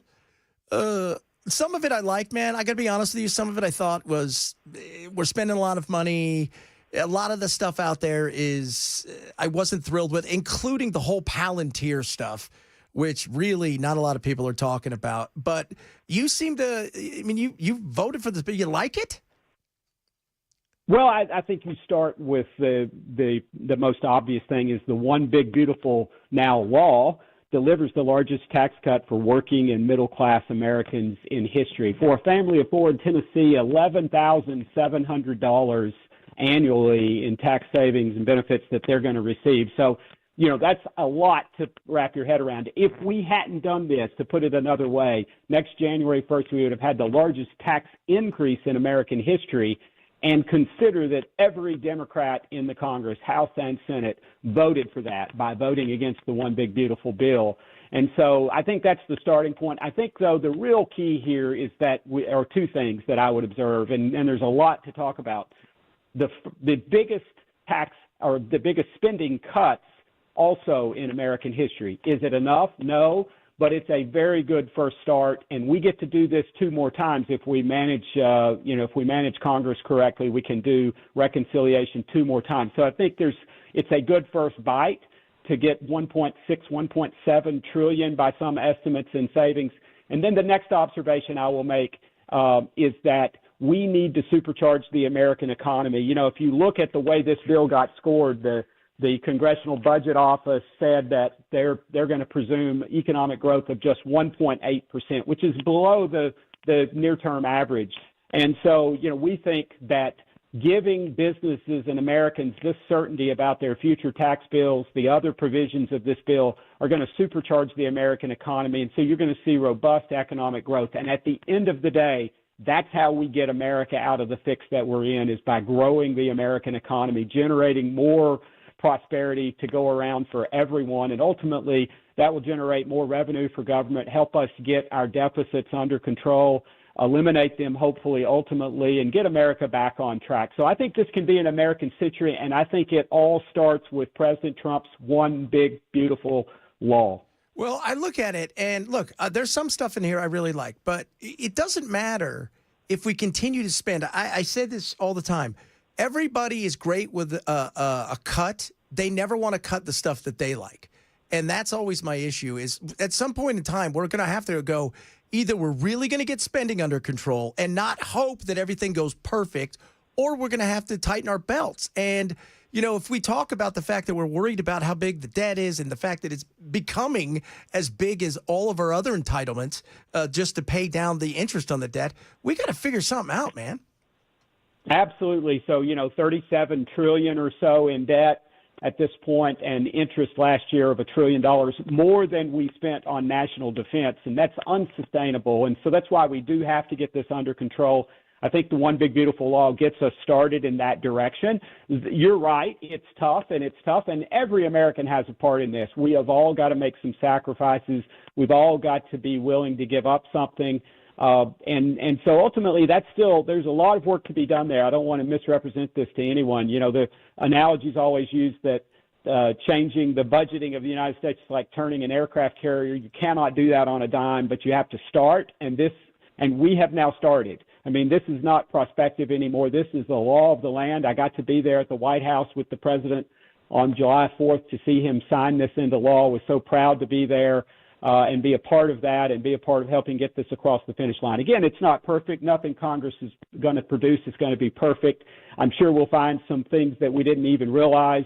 But that's, you roll your sleeves up, you come back and you work on it again, and we're going to have the opportunity to do that. And I think the big note here, though, is the American people last November 5th gave us control of the federal government. They gave us all three important levers of power, and you see the president and the House and the Senate using those, fulfilling the promises the president made, including, and I say this for blue-collar workers that are listening, and I've visited with so many of them, no tax on overtime, no tax on tips, a tax break for those who buy American-made cars. Imagine the impact that can have on the auto industry here domestically. And then for tax relief for seniors. Again, all of these things encouraging Americans to get off the sidelines. Even the savings that we've achieved with Medicaid and SNAP are going to encourage Americans who've frankly been sitting on the sidelines to get back into the game and to get productive. And all of that is going to supercharge the American economy. And so I think we'll see very robust economic growth, and that will result in greater tax collections and more revenue that will help us to lower hopefully the deficits. Now, the problem in Washington, and I argue about this and debate this with some all the time who say, well, we should increase taxes. We don't have a tax problem in Washington. Revenues are up dramatically, both since 2017 with the little interruption there around COVID. So revenues are up dramatically. We've just insanely spent more money than we can take in, and so we've got to get that under control. And you've just raised the debt again, and I always look out 3 years. Like everybody goes, well, 10 years. 10 years doesn't mean anything. You know this. It's like baseball. Absolutely. When they give you those 10-year contracts. All you care about is the first 3 or 4 years. After that thing's a wash because you never know what's going to happen. But we have a spending problem. And I looked at this and said, why the rich get a tax break here? They don't need it. You know this, man. You got a few bucks in your pocket. I know you ain't poor. People don't. The average person would have benefited more from a bigger tax break than the wealthy, because the wealthy, they don't get paychecks like the average person. They've got all the opportunities and the lawyers to get around a lot of that stuff. So actually, that's what this does. So those people earning $15,000 to $30,000 get a 23% cut in their taxes. Those earning $30,000 to $80,000 get a 15% cut. Obviously, the guys who make a lot of money even though the tax implications for them is much smaller on a percentage basis, it adds up to more money. But for the lower end of the spectrum, the One Big Beautiful Law is actually delivering for working Americans. And, nothing underscores that more than no tax on tips and no tax on overtime. And every guy who's worked an hourly job, and I count myself as one of those who's done that, understand the impact, when you know that if you earn overtime, you're not going to have to pay taxes on that. That's a really big incentive to working Americans and more money in their pocket. And when I visit working folks all across the state, that's what I hear them saying. And so, I think we're delivering there. Obviously, some of the tax cuts go to small businesses and they make more money, if you will. But at the end of the day, they also create jobs, and that's what we want to happen. So the 199A deduction that lets small businesses pay the same tax rate or near the same tax rate as U.S. corporations, that's going to manifest all across this country with the guy who opens up a sandwich shop, the people who have a small businesses of some sort that they've started. And I did that once upon a time. I started a business. There were two of us. We did everything. We grew that business. And so, that's the people who we want to help. That's the way that we grow this U.S. economy and we make America great again. And I think the One Big Beautiful Law gives us a great start and certainty. And what I would stress to you, Chad, for business people, for Americans, knowing, and you talked about, what's happened 3 years or longer, the extensions to these tax cuts, the tax policy here, we give permanency to. And so people who are making longer-term investment decisions know, hey, I can rely on this longer out, and so I can make bigger investments. And that's part of why this is going to, I think, contribute to a real, explosive growth for the U.S. economy. And I think that's part of the brilliance of this particular law is that by giving folks certainty, they can make plans for the future. Right on, my man. Congressman Rose, and now candidate for governor of the great state of Tennessee. Appreciate you coming on today, and we'll talk to you again soon. We'll get you in here. Oh, one quick question. You got just which one do you like better? It's just one answer. Are you a Miracle Whip or a mayonnaise guy? Man, that's tough. I don't like either one, but I'll say Miracle Whip, I guess. Oh, sorry, man. I was going to give you my vote, but you know what? Maybe next time. Appreciate you coming on today. Thanks so much. Well, if it's any consolation, I'm not a fan. That's the one thing that I most dislike on any sandwich I get. So, thanks so much for coming on, and we'll look forward to getting you in the studio next time. Thanks, Chad. It's a great honor and privilege to serve the people of Tennessee. Thank you. Coming up, we'll talk a bit about this. Got a bunch of texts and stuff coming in. It is Chad Benson Show, Super Talk 99.7.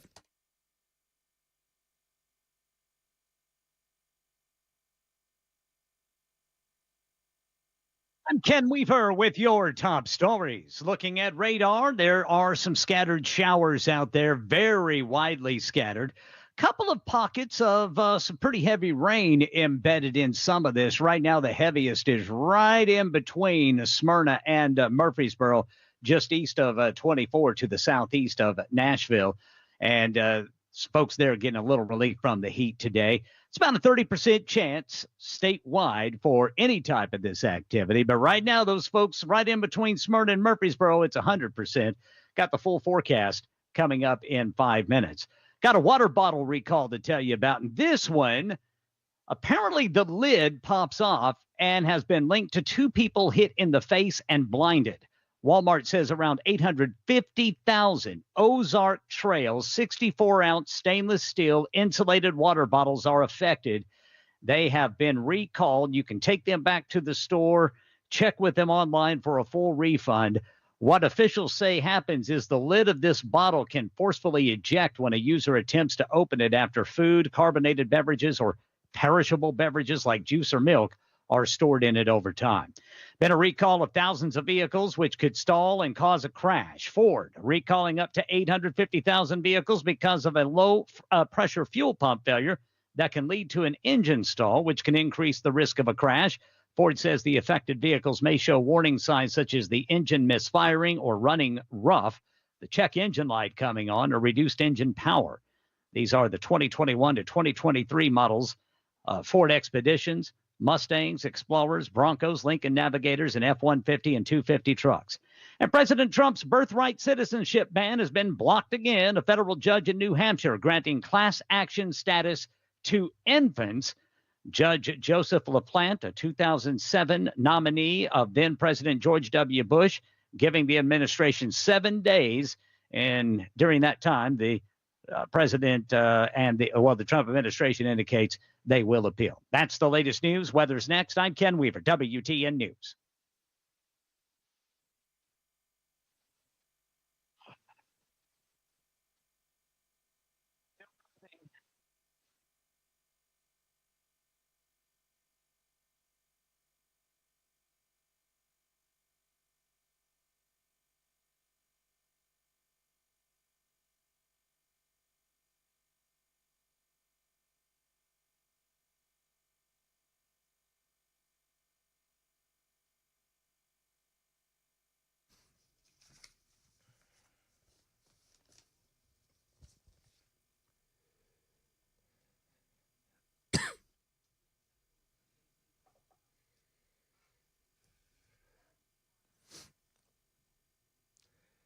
All right. United Structural Systems is there for you. You have potential cracks in your foundation. You have things that have leaked down in areas and you're not quite sure about it.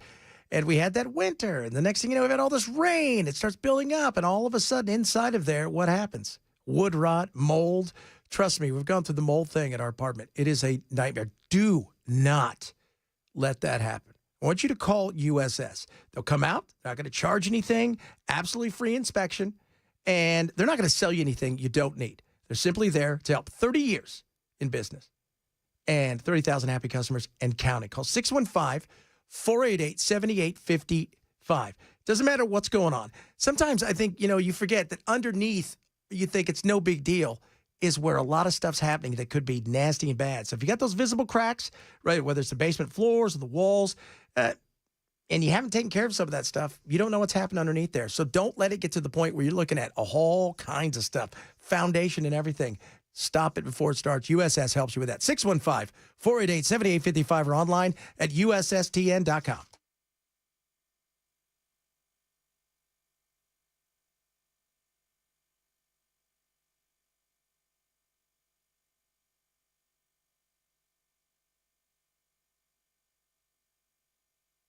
Have you ever heard someone say, I used to be a Christian, but not anymore. After all I've been through, God wasn't there for me.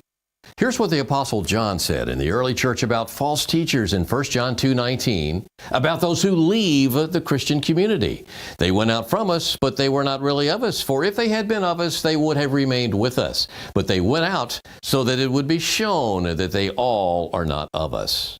Essentially, the Word of God is teaching what the true spiritual condition really is of those who walk away from their faith, that they never had true faith in the first place.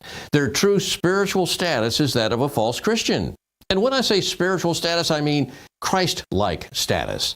People who think they are Christians, thinking they are saved, but actually aren't, either believe in a false gospel or were false converts who never intended to follow God's prompting to accept Christ. There's no such thing as a used-to-be Christian.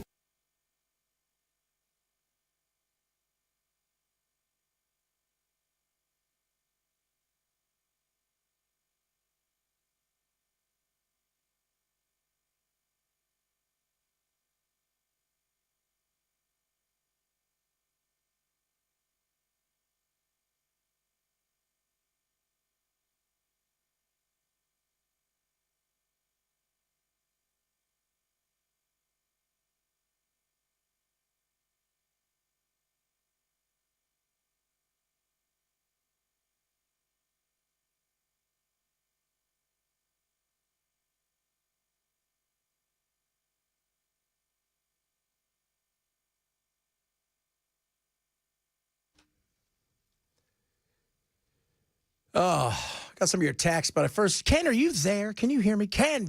I'm here. What's this crap about the water bottles? What? Kids were being stupid and their eyes got poked out. I can't think any other reason that would happen. Well, apparently there have been 2 people hit in the face by the lid. Whenever you go to open it, it just pops off of there. And 2 people apparently are blinded because of this. Now, these are 64-ounce stainless steel insulated water bottles made by Ozark Trail. Okay. And what they're saying is that if you have why you would put food in a water bottle, I don't know. But if you have put food in it, carbonated beverages or perishable beverages like juice or milk, and they're stored in this over time, then people have gone to open them up and bam, they're hit in the face with the lid. And 2 of these people have suffered permanent vision loss because. Well, you know what? It's like the kids who do that, they go and they put, was it Coke and they put Mentos or something? Mentos, the fresh maker. So it blows up. People do stuff because they want to, it's the internet. Yep. Like, why are you putting food in there? You're right. That's an odd thing. I mean, maybe soup. I guess guess soup, you could put soup in it, but yeah, if you go to grab your Ozark stainless steel water bottle and there's something in that has been for some time, you might hold it away from you while you open. Yeah, don't point it at your face is what we're saying. But you actually need to take it back for a refund. That's right. So bizarre. That's Ken. In fact, don't open it. Take it back, get your money back, get something else, right? And we're not saying anything bad about the Ozarks, folks. We're just saying there's an issue. But they're sitting there saying the same thing. How did you blind yourself? What kind of food are you putting in there? Yeah. What kind? It must have literally poked their eye out. Yeah. That's what's the old way that's terrible. Yeah. What a way for that to happen. Yeah. It's like a 1 in a million kind of thing. Yeah. And, you'd rather win the lottery than lose your eye. Absolutely. Yeah. So, all right, Ken right there, ladies and gentlemen. A lot of you texting in. A lot of you, by the way, Ken, I just want to let you know this, that a lot of our listeners seem to partake in the wacky tobacco. Yeah. Not happy about Congressman Rose's stand on it's a gateway drug. And I'm like, it's really, no, it's not. It is a gateway drug. It's a gateway to my refrigerator and snack pantry. Yeah, but I and the whole, like, his answer, and again, I didn't get to all the questions. A lot of people were asking questions. I wanted, in studio, and we're going to get him here as he gets closer to everything. Hopefully we get, Blackburn, if she throws her hat in. She's going to, that. And several of the others, in here who are running for things. But when he asked him, well, what about realistically, the gateway drug is alcohol? And he's like, that's the genie's out of the bottle. Yeah. What is that? What? I don't even. Of course, the genie's drunk and I can't get in the bottle anymore. As well as you guys know that. Yeah, alcohol is it. I mean, the weed, though. I mean, we got a lot of good pharmaceuticals. That's the problem. Weed's not killing anyone. Nobody overdosed on weed and died, despite what Dan Patrick, the lieutenant governor, said. Yeah. Do you remember when he was throwing those things out to everybody? What do you think of this? And he threw it out. That brand now is using that as their selling thing. And some of the stuff, because he went on and the $11,000. I'm like, where do you get that number? $11,000 savings for every Tennessee taxpayer. Oh, for taxpayers. Yeah. Even Marsha Families Blackburn's. of 4. It's $2,600 per household. That's the average. That's not 11,000. I don't know where that number came from. So, and I wanted him to have, because you're trying to get to as many questions and grill him a little bit closer. But I will say this: if you fix the potholes, anybody fixes those potholes, you may have my vote. I mean, how can you not? But some of this stuff, the gateway thing. I'm a teetotaler. I'd rather be hanging out. I mean, I don't like the smell of weed, but you know what? You can drink it now, right? You can have the gummies. It's just this whole thought process. Well, the minute you start smoking a little weed, next thing you know, you're shooting up and doing things in the park for money. And when I walk by the park over here, because I start to see a few tents over here by Roundabout Way.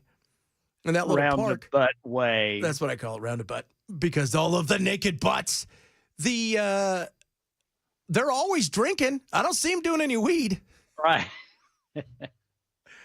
I'm just saying. It's, I don't know. So it was interesting. I mean, again, very nice guy, and they're always like, who could be the most conservative of all time? And didn't answer any of the Palantir stuff, which is what I was curious about. Because if you guys don't know, go look at the One Big Beautiful Law. Palantir is setting us up for something that is going to be scary. They are going to have their hands in everything electronically. This is everybody worries about the social credit system. That can't happen. Never say never. Go see the power that they're going to have.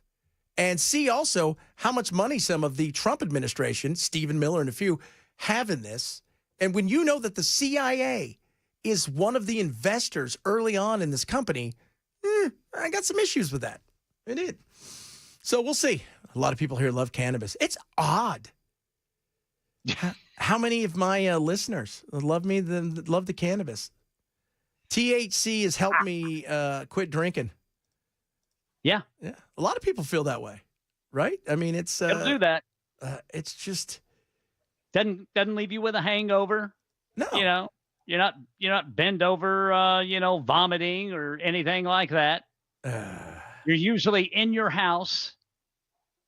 Yeah, and like how many cops have hit us up and said, "I'd rather be in an area where people are high than a whole bunch of people are drunk." I mean, you get around people that are drunk, you know that there's some stuff that people are high. There's like, what's up? It's you're not throwing down, and if you are, it's very slow. It's just that one kind of bugged me. And the potholes, though, you got to fix the potholes, man. Nobody seems to care. You know who should be lobbying the hardest to get weed legalized across the board? Who? DoorDash and Uber Eats and all these guys. They should. Yeah, a lot of people saying that.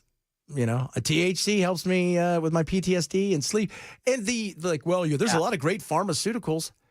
Why do you think we got a huge fentanyl problem? Because we have a huge Oxycontin problem. And addiction. And that addiction. But that's the ridiculousness of it is we have pharmaceutical opioids. We have pharmaceutical cocaine. But pharmaceutical weed is a step too far. Yeah. Yeah.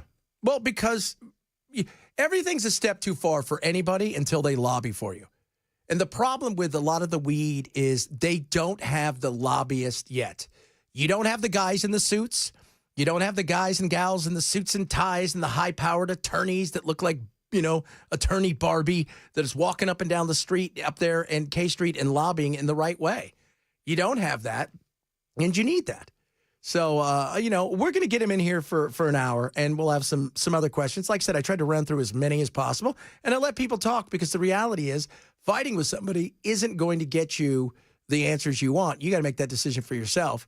And plus, we are limited on time. It's not like we had a 2-hour podcast where we can just sit there and just BS. And he chose Miracle Whip. Oh, I expected better. Well, that's just because he doesn't like either one.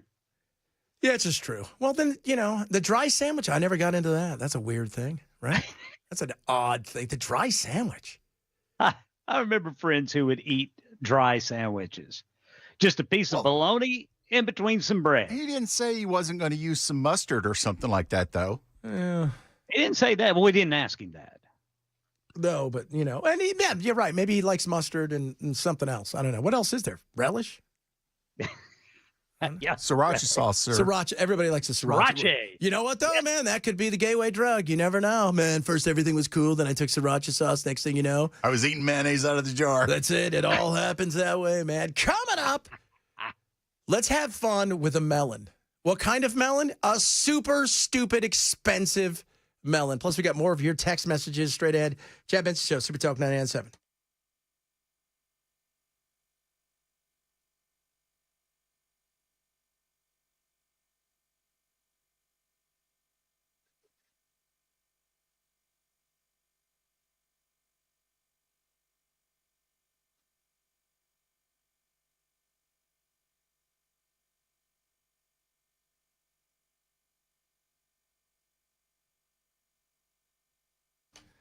All right, kids. Birch Gold. Why gold? Because huge move is made. It's up over 40%. And with the BRICS, right? So that's the nations that like to get away from the 80-year dominance of the dollar, like Brazil, Russia, India, and Iran, and all of them. China, you want to look to hedge yourself, protect yourself in the case that things may go south. And that could include maybe some issues with trades, tariffs, and all of that stuff. So what do? You talk about gold, and Birch is going to deliver that over you. First thing you need to do is educate yourself on why precious metals and gold and why they're the best. A+ rated by the Better Business Bureau. They're who I trust. Maybe you've got an IRA or 401k and you're thinking to yourself, tax-free, I can move it over there to the physical. Yes. Maybe you just want the actual physical in your house. They can do that for you as well. Text the word Benson. That's BENSON to 989898 today to get your free info kit. They're going to arm you with information so you can make a smart choice. That's the word Benson. You text that to 989898 for Birch Gold. Have you ever heard someone say, I used to be a Christian, but not anymore? After all I've been through, God wasn't there for me. Here's what the Apostle John said in the early church about false teachers in 1 John 2:19, about those who leave the Christian community. They went out from us, but they were not really of us. For if they had been of us, they would have remained with us. But they went out so that it would be shown that they all are not of us. Essentially, the Word of God is teaching what the true spiritual condition really is of those who walk away from their faith, that they never had true faith in the first place. Their true spiritual status is that of a false Christian. And when I say spiritual status, I mean Christ-like status. People who think they are Christians, thinking they are saved, but actually aren't, either believe in a false gospel or were false converts who never intended to follow God's prompting to accept Christ. There's no such thing as a used-to-be Christian.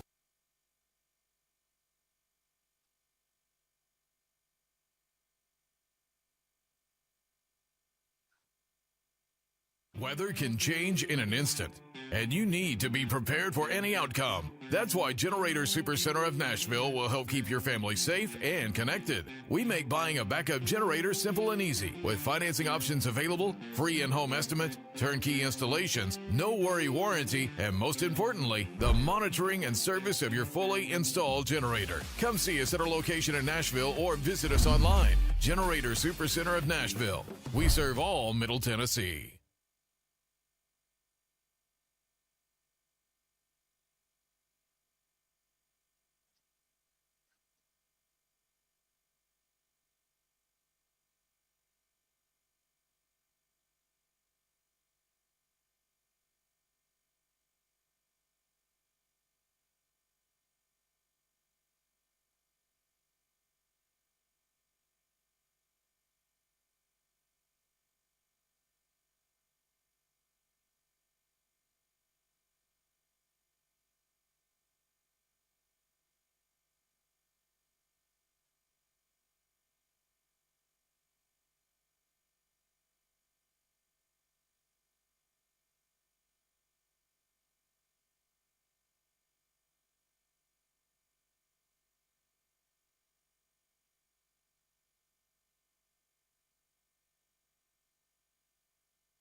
Water bottles linked to permanent blindness being recalled. We'll tell you about those and other top stories coming up at 2 on Super Talk 99.7 WTN. The Japanese love expensive melons and fruits and nuts and all that kind of stuff. Case said, point this. This may look like an ordinary melon, but it isn't. How much does it cost? A whopping $400. This is where you'll find that high-priced melon at the Farm and Forage Market in the swanky Hamptons. The rare melons are bought at auction in Japan. What makes this melon so special? Essentially, the farmer, instead of growing 6 or 7 melons on a vine, they'll cut the flower and they'll grow just one at a time. Basically what happens is that single melon is like the most sweet and the most juicy it possibly can be. Ooh, yeah, they love themselves some melons. They love a lot. They've got all kinds of. They've got apples that go for ridiculous prices. My uncle buys a couple a year. He's like, I went buy one of those weird apples, and they were for like one. It's like, yeah, I got a couple. They were like, $100 for 2 or 3 of them. I'm like, what are you doing? What do they do to these things? And that's on top of how expensive their beef is, and tuna. They're paying millions of dollars for a single tuna. It's crazy. You ever seen that? It's like, yeah, this blue tuna. And it's weird. Have you ever seen, so when they bring the tuna down, they stick this, it looks like a meat thermometer into it, and they take the meat, they take a little bit of it out, like they're doing a biopsy to see how pure it is. And that's crazy. But this, they cut it down to where it produces 1 or 2 melons. So all the juice and all that's whatever. But they've got grapes that will go from $100 to $10,000 like a bushel. What's in there? Heroin? Who's buying that? Stupid wealthy people that have nothing else, or people who want to show off on the internet. Right? That's like the Kobe beef. What's the other beef that's Wagyu. Wagyu. And the different ratings for the Wagyu. Did you get it whatever? And before World War II, this was a society that was actively doing surgeries on Chinese people with no anesthesia. Yeah. Well, intentionally to torture them. Yeah. They did a lot of things. I mean, go look at the rape of Nanking and that stuff. It's just, but I look at this and they have the same thing with all of these, like lettuce. They have certain lettuce that cost ungodly amount of money. And I'm trying to think, what? Is it going to taste good with my ranch dressing? I mean, it's crazy. It is. It's nuts that you would spend that. And like you said, who buys it? I don't even know if billionaires, you know what? Because that's like a lot of people, billionaires go out and they throw, maybe for a big party, but not for sitting at home. People who want to look cool on the internet probably buy this stuff. By the way, that grape right there, that's $1,000. It's a $1,000 grape. What do you think about that? It's pretty nice. What's it taste like? Cotton candy. Have you seen those? You ever seen cotton candy grapes? No. They have those. You know what those are? Gross. I had a grape earlier, but it was called a Reese's Peanut Butter Cup, and it was delicious. Well, did you pick that yourself? I did. Off the tree? Picked it right up at the convenience store over here. It was awesome. Fantastic. Coming up, hour number 3, the program. We got a lot of stuff still to try to get to. Some more birthright citizenship. Some of your texts about Congressman Rose, who wants to be governor, and he's kind of the only one that's in there. And apparently, he's raised more than a few bucks. So we'll talk a little bit more because a lot of you are still chiming in about the weed. A few of you are trying weed, to man, it's all weed. Trying to tell me it is a gateway drug, Chad. You don't understand how kind of gateway drug. Okay. I don't buy it, but we'll go with that. And a bunch of other stuff going on, man. There's so much stuff happening out there, including. Speaking of expense, wait till you hear what a handbag went for. Woo! Chad Ben Show. Yeah. Yeah, right? It's insane. That's all you need to know. It is Chad Ben Show, Super Talk 997.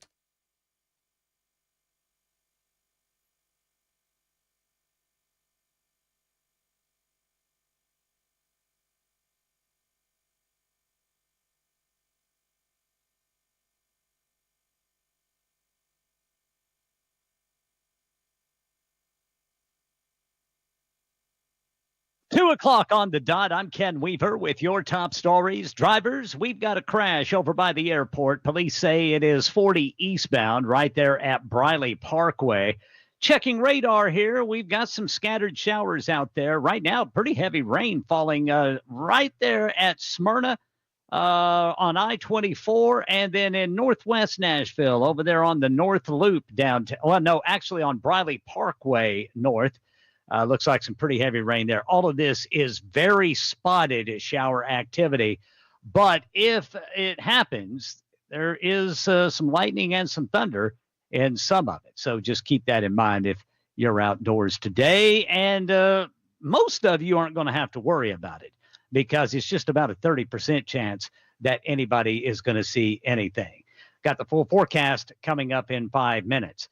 We've been telling you about water bottles sold at Walmart being blamed for permanent blindness. So 850,000 Ozark Trail 64-ounce stainless steel bottles have been recalled. You can take them back for a refund. Apparently, officials say that the lid of these bottles can forcefully eject when a user attempts to open it after food, carbonated beverages, or perishable beverages like juice or milk are stored in it over time. So far, Walmart has received 3 complaints of people being hit in the face by the lid when opening the bottle. 2 of those people suffering permanent vision loss afterwards. Ford is recalling up to 850,000 Mustangs, SUVs, and trucks because a low-pressure fuel pump failure can lead to an engine stall, which can increase the risk of a crash. The vehicles affected include 2021 to 2023 model Ford Expeditions, Explorers, Broncos, Mustangs, Lincoln Navigators, and F-150 and 250 trucks. Ford says the vehicles may show warning signs such as engine misfiring or running rough, the check engine light coming on, or reduced engine power. And a federal judge in New Hampshire has issued a preliminary injunction blocking the Trump administration from implementing the president's executive order on birthright citizenship. Judge Joseph LaPlante, a George W. Bush appointee, has now certified a class action lawsuit on behalf of all infants born to parents in the country illegally or here on a visa. The White House calling this decision an obvious and unlawful attempt to circumvent the Supreme Court's clear order against universal relief. However, the Supreme Court's new restrictions on nationwide injunctions does not pertain to class action lawsuits. So the ACLU has found a way around this. The judge is giving 7 days before the order takes effect to give the Trump administration time to appeal. And as the search continues in Texas for those still reported missing from last week's deadly flooding, attention turning to the health needs to survivors and first responders, specifically mental health needs. And in Ruidoso, New Mexico, the total number of damaged homes, first thought to be 30 to 50, has now gone up to 200 to 400 after assessments based on last night's assessments, that is, along with the phone calls received for sheltering from people looking for a roof over their head. That's the latest news. Weather's next. I'm Ken Weaver, WTN News.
Yeah. Judge holds a hearing on DOJ's plans for Kilmar Obrigo Garcia. Holding that DOJ. They're going to get rid of him. He's gone. They've already said that. He's gone. Out of here. That's what they've said. Where? We don't know. What if he sneaks back in? That's going to be a long flight from Sudan. We know where he's going. Oh, my Lord. A lot of people, the medical marijuana, the marijuana thing with John Rose, that is piss.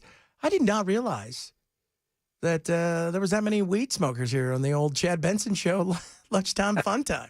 Well, that's what kind of people you run around with, Brother Chad? Yeah. That's not necessarily true because you don't smoke, you don't drink, you don't do any of that, but you're completely in favor of people being able to make their own choices. I want to put it to a vote in the state. I think we should do that. We should do two things. Because I want to throw in with Matt and Cam for making it legal to have a raccoon in the state, because you should be able to.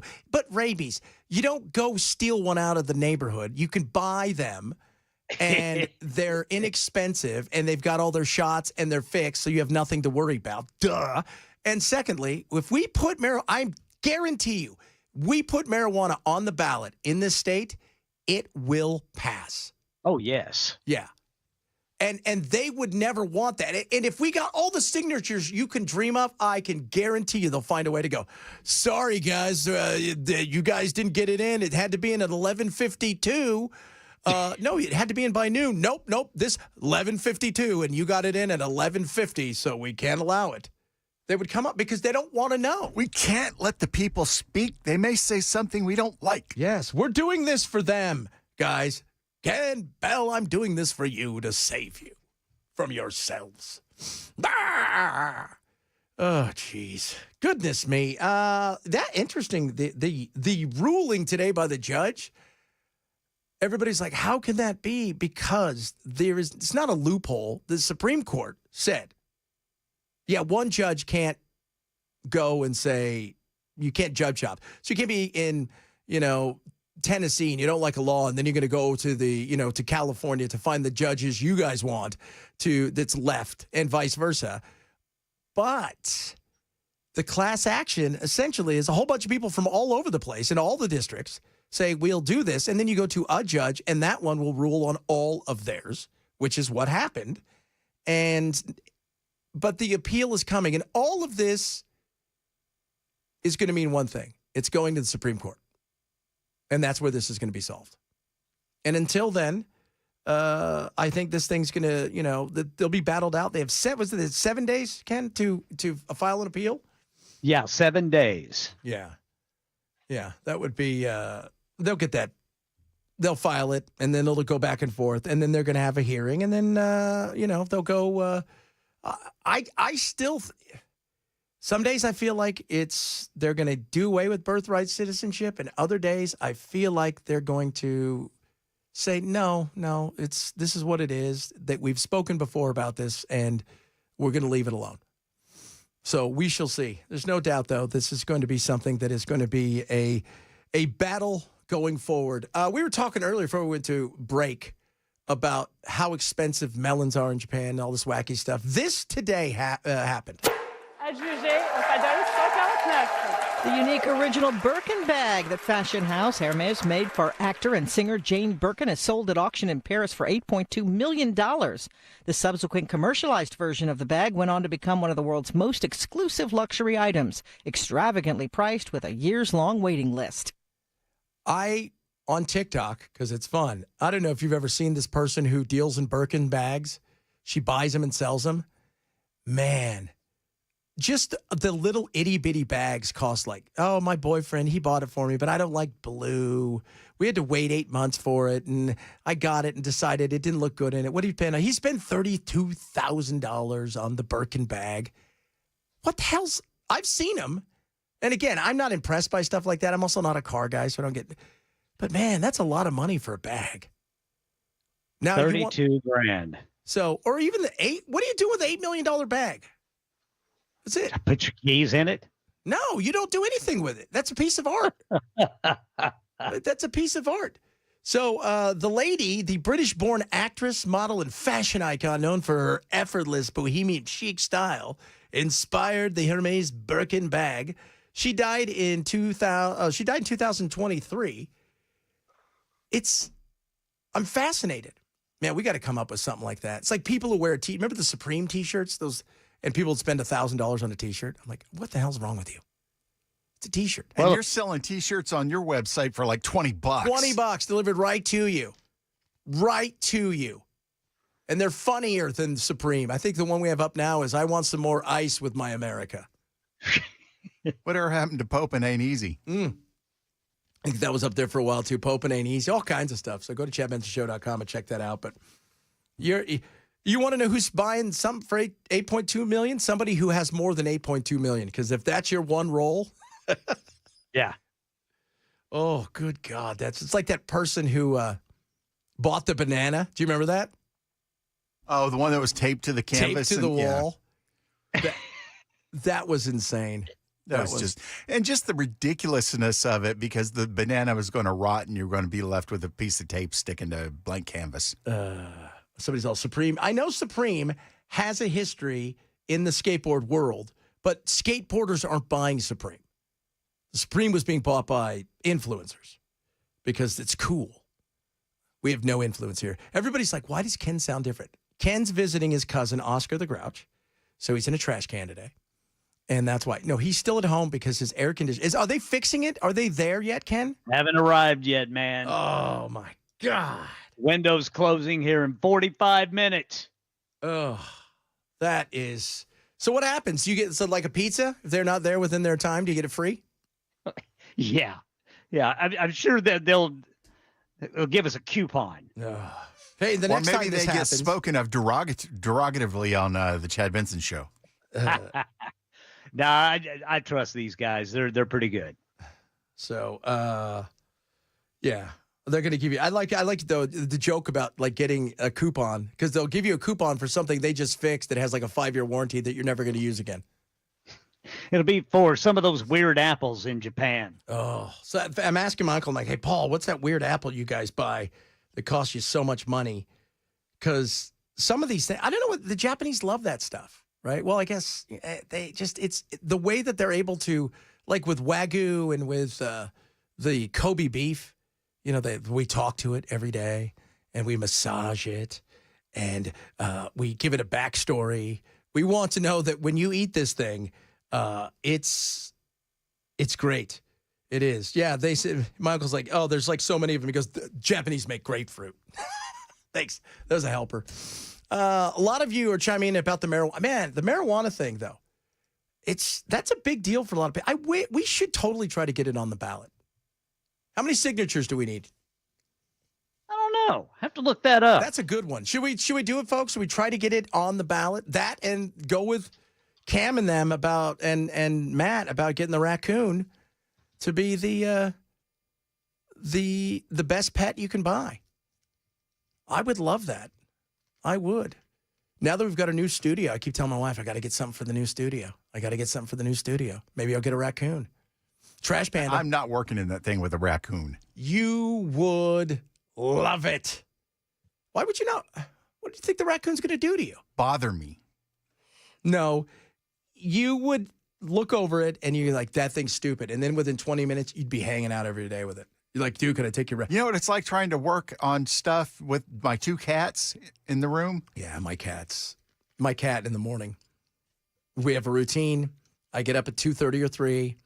He's in his giant bed that he has out there. And he looks at me. He meows, jumps down, goes over. I give him some food. And then for the next 4 hours, he meows through the door with his little paw, and then he'll come in and jump on my board as I'm doing my show. Keyboard, yeah. Crazy. I'm no expert. Yeah. I'm no expert, but it says that in Tennessee, placing legalized marijuana on the ballot for a statewide vote would likely require a constitutional amendment. This means it would need to be approved by the state legislature first, then by a majority of voters. Good luck getting it through the legislature. Yeah, no doubt. They're so uptight, man. They're butt puckers all the time. Somebody walks by with a vape, they're like, oh, God, That person's going to die any second. he just had a gummy, which is so ridiculous. It is. What did somebody just say? Just say no? No, I don't care that people do it. No, here's my thing. I am a big believer that you as an adult should be allowed to make decisions for yourself as long as you're not hurting somebody else. That should, I don't know why that is such a crazy thing. And we're trying to make these decisions for other adults. Well, kids can get it. Kids can get it now. The kids get a hold of alcohol, and we make that illegal for them to own or possess or use. Yeah, kids get it now. My God, it's like saying it's for the children is the mantra of the tyrant. Oh, that is. It doesn't matter what it is, right? It's about the children. Well, really, because I never see the children ever benefit the way that everybody tells us it's going to benefit the children. Yeah, because if we do this, then they won't smoke weed. You promise? I've always said this. Okay, promise me that they'll never smoke weed or get their hands on it. And then if they do, then we move on and say it can be legal. Well, remember when there was a constitutional amendment that just outright banned alcohol, and that worked out so well? So well.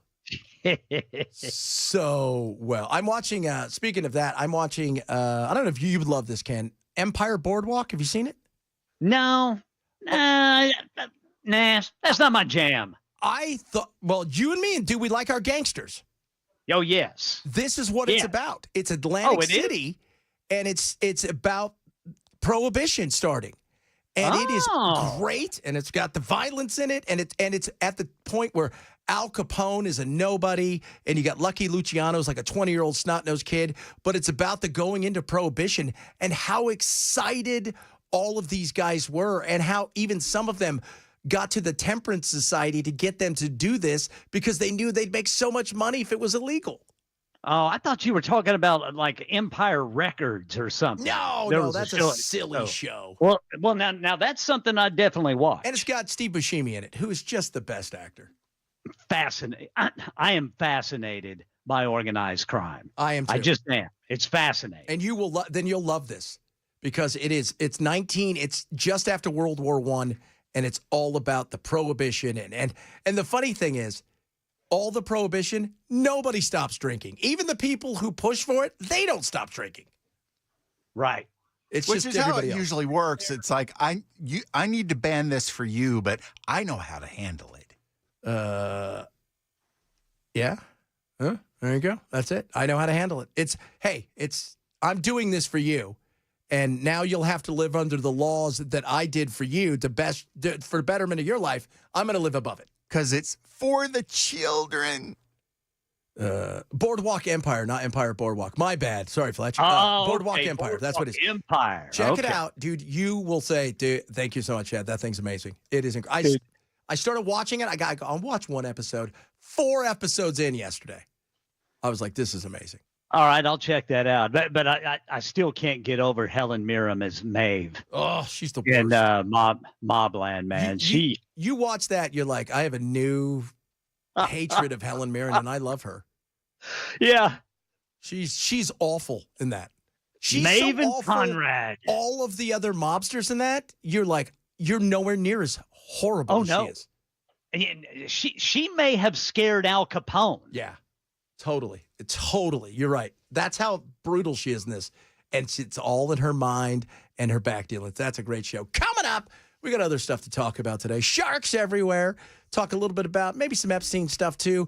We had Congressman Rose on earlier. We'll talk a little bit about some of the stuff he said as we I wish I would have had him in longer, and I wish I had him in studio. But we're going to try to get everybody on who's running for something fun, something real. Dog catcher, if you're running for that, let us know. Let Bell know. We'll try to get you in for 5 minutes. It'll be fun to do that. It is the Chad Benson Show, Super Talk 99.7.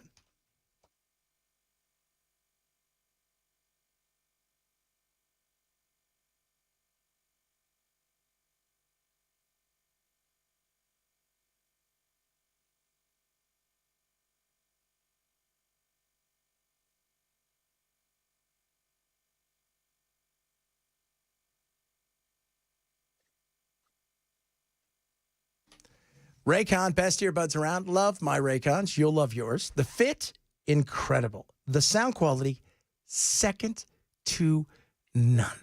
The price point, very, very affordable, about half the price of other premium audio brands. And why are the everyday earbuds from Raycon amazing? Because they're weather and sweat resistant. 8 hours of talk time, 32 hours of battery life, fast charging, multi-connectivity. You've got isolation mode. You've got awareness mode. You have active noise cancellation, which is crazy. I'm telling you guys right now, if you want the best earbuds around at a price that won't break the bank, with a 30-day happiness guarantee, they start about half the price of all the other premium audio brands, weather and sweat resistant.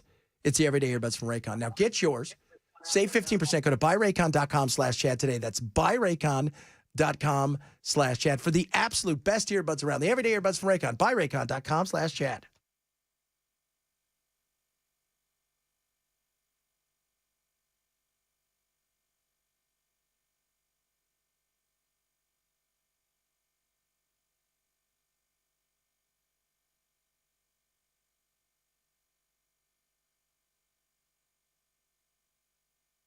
Yeah.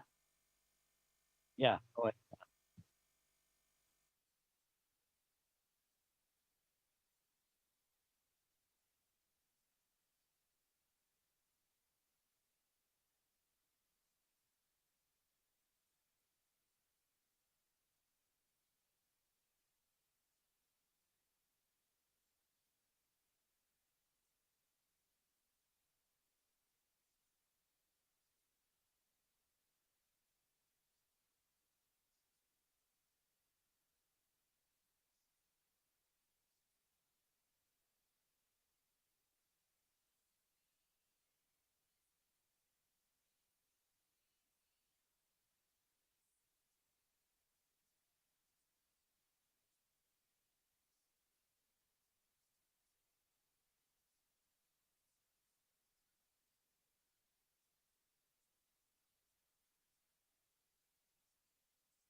Right now in Nashville, a 39-year-old mother under arrest for allegedly shooting her daughter. We'll tell you about it at 2:30 on Super Talk 99.7 WTN. Are you seeing this guy, Bell, or gal, 5143, talking about the weed? Libertarian, do what you want as long as you don't hurt someone until they land in the hospital. Society has to pick up a $500,000 bill for stupid behavior. And then they go on to talk about lung cancer, liver cirrhosis, substance abuse, driving while impaired, STDs, HIVs, and so on. And I'm thinking to myself, how did you go from somebody taking a gummy or, waking and bacon to you got HIV and cirrhosis of the liver because you smoke weed? Well, it's a gateway drug. It's going to lead to not only other drugs, but every disease in the world. And in the world. And it's like, oh man, yeah, my buddy took so many gummies, he's got cirrhosis of the liver. No, really? No. His back hurts because he slept for 12 hours. It's a fear. It's just another way of saying I need to be able to control other people. Yeah, it's a fear thing. I mean, that's a lot of what it is. There's a fear factor in there because they've been told that, and I will tell you guys this before everybody goes, well, what do you know? Let me tell you, my dad died of a drug overdose. I mean, when I mean, my dad did every drug you could think of. And my dad, the kind of partying that he did, Fear and Loathing in Las Vegas. Yeah. The adrenaline gland, those kind of things. Yeah. Like that's, and he's telling me, never do a drug. He showed me never to do a drug. My mother was an alcoholic, but I've never had a drink in my life, never tasted a drug in my life. Never. I don't even like taking aspirin. I've got a cold now, and I won't even take Dayquil or NyQuil. Hey, you are a teetotaler. Yeah. People are all into freedom. They love it as long as it's the type and amount that they think is okay. Yeah. It's the freedom that makes them feel good. I'm telling you, boys, I just think that money is the biggest issue with marijuana. 100%. Everything comes down to money, man. Yeah. If the right people start making it, that's it. Like if today, Purdue Pharma came out or one of them, and they're like, we've got this great weed that's, all of these things, and you watch what would happen to it. It would be they would change their tune. And you've got to give to the right people and the right areas. And the other part of it is go and look at the amount of people that are in jail and have had their lives because they were dealing a little bit of pot when they were 21 and they spent 20 years in jail over something ridiculous. And the government's not good at saying, I'm sorry.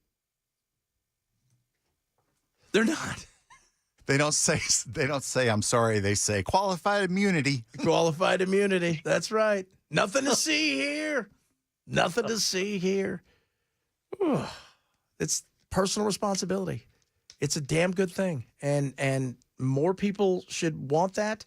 And both sides, they're really the same. They just dress up a little different, Most of these people, by the way, and I know and have met a lot of politicians, if they had a chance to switch parties and keep their job or stay in the party and lose their job, they'd switch because they like the stuff and the lifestyle for a lot of these people. But I'm telling you, you're right, Ken, man. It's the money. I've always said the minute they get a lobbying group that's powerful enough, right, it'll be successful. And that's when things change. Yep. And the black market will always exist if you make something illegal. Always. No, it won't, Bell. They did prohibition in the 1920s, and nobody had a drink for years. Al Capone got rich off of that. He did? No. Were there people that were shot? And there was a whole bunch of people that got dead on Valentine's Day. That's right. Except for the guy they wanted. He wasn't there. But the FBI did poison about 10,000 barrels of liquor and killed people. Yeah. More people die of sugar. That's true. That is true. I mean, go and look. I mean, go look at all the heart disease. That isn't because of smoking weed. Is it? No. Well, according to some people, it might be. Coming up, some other stuff people asking about, the Rose interview was interesting. We'll touch a little bit about that. Epstein stuff, because now you got Marjorie Taylor Greene coming out, and she's not happy. And I said earlier to some people, don't think of it as a supporter of Trump. Think about the people that helped Trump truly along the way, that were not supporters, but influencers who feel like they're being sold a bill of goods and how that affects them. Because if your reputation got hurt, that hurts you. So talk a bit about that as well and a bunch of other good things. It is Chad Bench Show, Super Talk 99.7.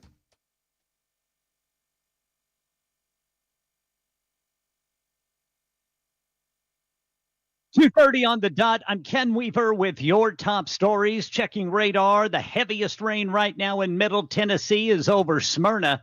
And everybody getting ready to leave first a shift over there at Nissan's going to be happy because I'm sure that's cooling off the interior of their cars. It's just a lot of scattered rain out there. And every now and then we've had something pop up where it'll produce some thunder and some lightning, some very heavy rain for a little bit. Then it goes away. And that's just kind of the case today. Only a 30% chance of any shower or a thunderstorm where you are this afternoon. Got the full forecast coming up in 5 minutes. Right now in Nashville, a 39-year-old mother is charged with child abuse and gun possession while intoxicated after allegedly shooting her teenage daughter in the hand this morning. It happened over in their Susanna Drive apartment. Chantrell Allen is jailed in lieu of a $105,000 bond. Police say Allen and her 16-year-old daughter had been arguing all night and into early this morning. When the teen closed the door of her bedroom and held it shut, Mom is alleged to have fired a shot through the door with a bullet going into her daughter's left hand. Teenager left the apartment. Someone took her to the hospital for treatment. Police showed up. They say when they got to the apartment and found the mother, she was clearly intoxicated and uncooperative. And now they've got Youth Services Division involved for the investigative follow-up. City and county officials in Kerr County, Texas, say the search for over 160 people still missing from last week's floods is methodical and involves hundreds of federal, state, and local responders. That includes a first responder nonprofit called Texar. The search area, they say, is roughly 48 miles of river from where the original flood began. They say they were at a site yesterday and looked up from a bridge to a tree, and about 20 to 25 feet up in the tree, you could see where the water line had been. And a federal judge in New Hampshire today issuing a preliminary injunction blocking the Trump administration from implementing the president's executive order on birthright citizenship. The move by New Hampshire-based federal judge Joseph LaPlante allows for a class action lawsuit on behalf of all children born to parents in the country illegally or while here on a visa. The Supreme Court's ruling last month severely curbed a single judge's ability to issue nationwide injunctions, but class actions are a key exception to this new law. That's the latest news. Weather's next. I'm Ken Weaver, WTN News.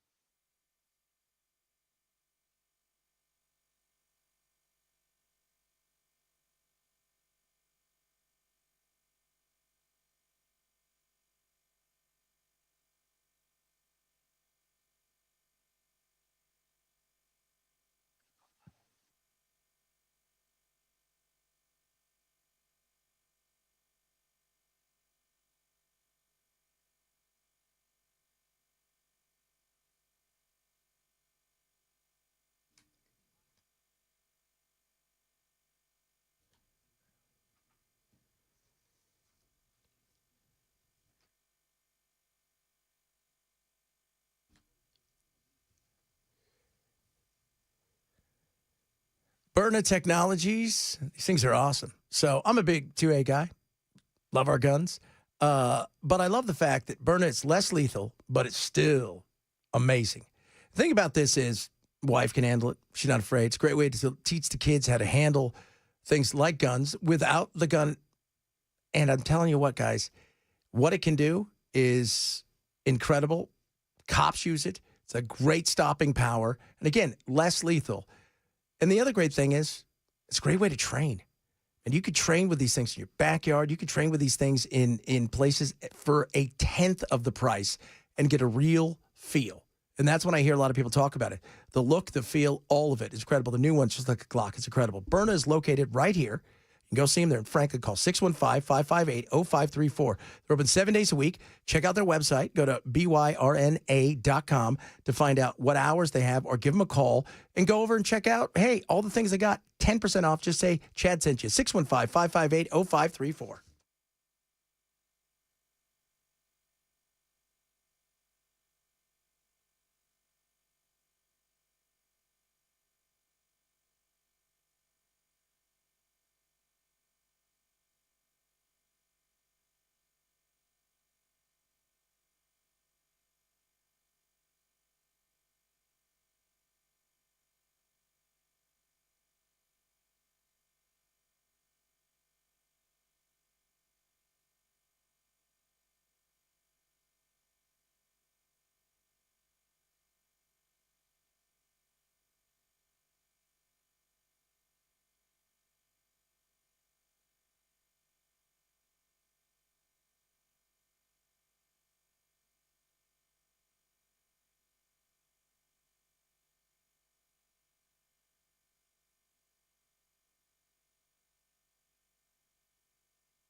Bulwark Capital is having their big webinar. It is happening 2 weeks from today at 5:30 our time. And you can sign up for free. Now, Bulwark Capital, you're thinking, why them? They're who I'm with, my family. They are amazing. Zach Abraham, Chief Investment Officer. This guy knows what he's doing. And the way that they invest is so much different than everybody else. Active money managers. They invest globally. And they're always looking for the right way to do something when it comes to we're picking a price, we're getting in, we're getting out. And they've had it. They're amazing. They really are. And they build stuff for you, which, and by that I mean what you're looking for. So they're doing a live webinar. It's a halftime webinar. It's not a rah-rah thing. It's not dollars and cents. It's just straight X's and O's. This is where we're going in 2025, the second half. This is what we think is going to happen. This is what we're all about. Sign up today, 5:30 our time, 2 weeks from today, the 24th. And all you have to do is just go to knowyourriskpodcast.com. knowyourriskpodcast.com. You will not be disappointed. knowyourriskpodcast.com. Investment advisory service offered through Trick Financial LLC and SEC registered investment advisor. Investments involve risk, not a guarantee. Past performance not guarantee future results. Check 25252.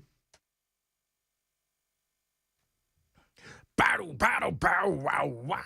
So, Bell, okay, I just, you were telling me something because I was trying to read this text and I'm like, who said this?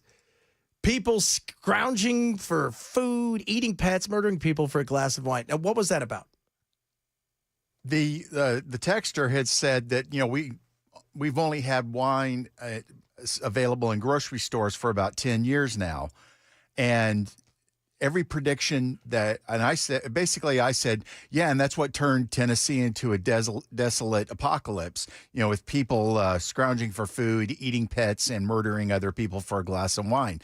Nothing bad that was predicted when wine was allowed to be sold in grocery stores happened. So what did they say was going to happen? It was okay to sell beer in grocery stores, but you couldn't sell wine. Could you sell hard liquor in grocery stores?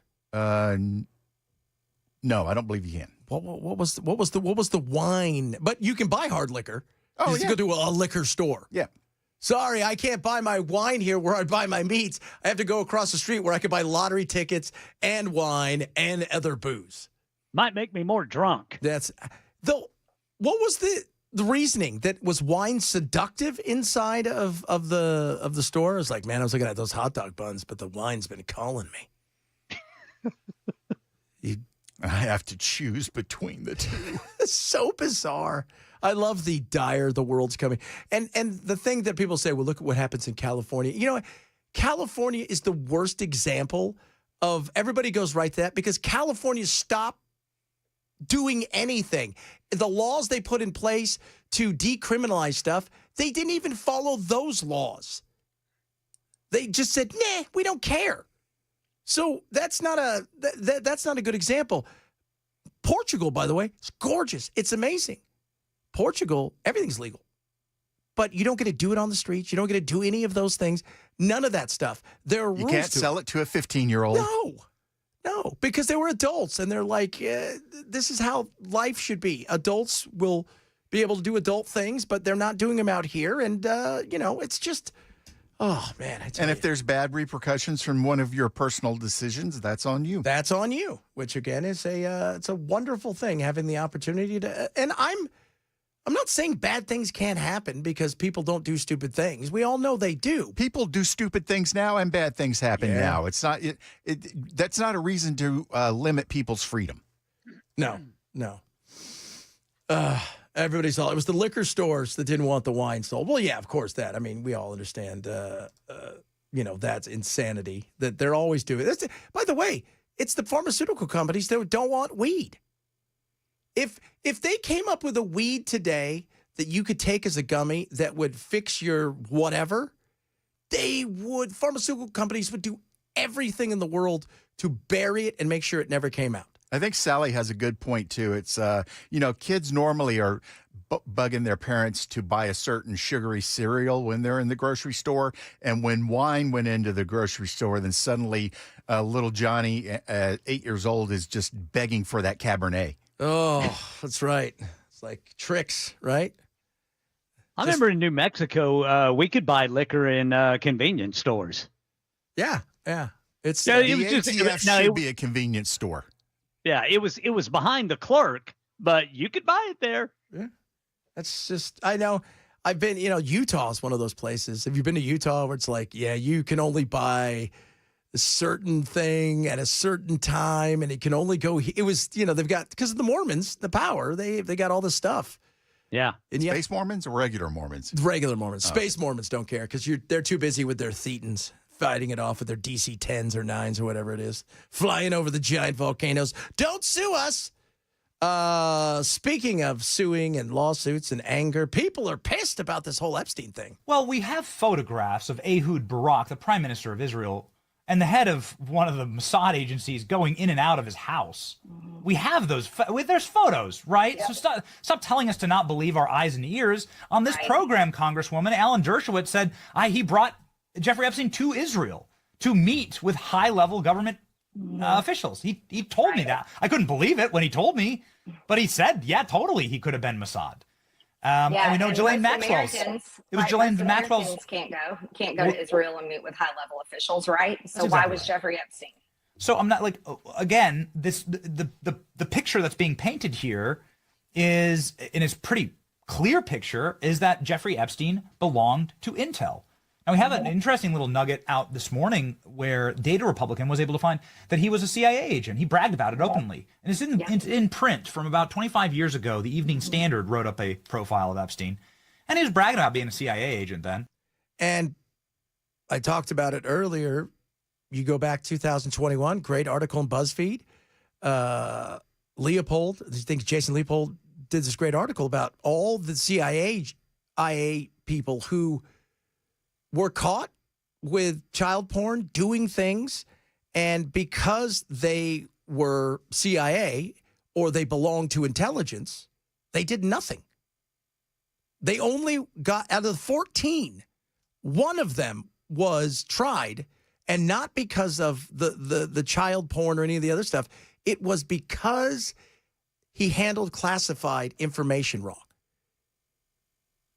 That's why. And everybody's like, why does this matter? In the overall scheme of things, it doesn't matter because you didn't know Jeffrey Epstein. But it's about trust. And it's about being transparent. And you want us to believe all the stuff. And we're doing this and we're doing that. We're going after these people and doing those kind of things. Well, we don't have trust in our government anymore. And we lost a lot of that during COVID, which is understandable. But there's a lot of people that don't trust anything about the government and never have. And Dershowitz was coming out today saying, look, I've seen the list. Don't tell me there's no list. This is not an opinion. This is a fact. I have seen, remember, I was accused falsely and the Epstein, and ultimately I was completely cleared. The woman admitted that she may have mistook me for somebody else and withdrew all of her lawsuits. And so from day one, from the day I was accused, I said I want every document out because I knew every document would prove I was innocent. So let me tell you, I know for a fact documents are being suppressed. And they're being suppressed to protect individuals. I know the names of the individuals. I know why they're being suppressed. I know who's suppressing them. But I'm bound by confidentiality from a judge and cases, and I can't disclose what I know. But I hand to God, I know the names of people whose files are being suppressed in order to protect them. And that's wrong. It's wrong. I think we recognize that. But I think America's a lot more involved than people realize. And if you don't want to release these, then tell everybody, look, the stuff in here is sensitive. That's it. It's in a major sensitive way, and it's being dealt with behind closed doors. But the reason, other than just coming out and saying there's nothing, but believe us for the rest of the stuff. How about JFK? How about RFK? How about MLK? All of the case, everybody's waiting for them. Nothing has happened with those. And the stuff that has come out, there's still some redacted. There's still a bit of this, or this one's being held back. Why is that? Just out of curiosity, without names, are these politicians, business leaders, both? They're everything. And let me tell you, a lot of them are, at least one of them is somebody who was accused. Others are accusers. And the judges have said, if somebody calls themselves a victim, we're not going to give any information about them. But they may not be victims. They may be perpetrators. So we don't have information about false accusers. And we know there have been many false accusers who have accused innocent people for money, and those records are being deliberately, willfully suppressed, and they shouldn't be suppressed. If the accusation is allowed out, so should the material that diminishes the credibility of the accuser. We want total transparency on this. Every single document, no redaction. That's what I've said from day one. I waive any of my rights of privacy. Anything there is about me, I'm happy because it will be exculpatory, because I know I haven't touched a woman other than my wife from the day I met Jeffrey Epstein. I don't even hug people, but I was falsely accused and I was able to prove it. Dan. And I was able to prove it through documents. And I want other people to be able to disprove false accusations through documents. But these documents are being suppressed and withheld. But believe us. And that's the thing. You know, they come out and they're like, we're going after Comey and we're going after all these people, but you should believe us. We're really going to get them and they're really bad people. It's hard to believe. If this time it's going to be different. This time it's going to be different. You know what it is? It's Lucy with the football. It's Lucy with the football. And the sad thing is a lot of people are going to jump on and they don't, well, it doesn't affect me, so I don't care. It's not about this. It's the next thing and the next thing. Because once they can figure out, okay, we can do anything we want, they'll continue to do anything they want. We don't have to tell them this. Screw them. We don't have to tell them that. We don't have to do this. We don't have to do that.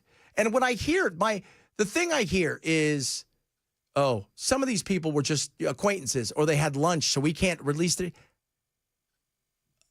That's so ridiculous. That is so ridiculous to think that, you know, Jeffrey Epstein met a ton of people in the circles that he traveled in that had nothing to do with any of this stuff. But having lunch with him didn't mean that you went to his island and diddled a kid. But we're not adult enough to make that up because there were people that did it. Maybe. Because if not, why is she in jail? Should we hashtag free her? You trafficked underage women to nobody. That seems odd. Just throwing that out there. Coming up, Matt Murphy, the Murph Dog's going to come on in here. Talk to he and I did, and Chris, and I think Dan too. We had to go do filming today, and we'll see how his filming went. See if he did any action moves with his shoulder. We'll talk to him straight ahead as we wrap up today's show. It is the Chad Benson Show, Super Talk 99.7.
Never be legal.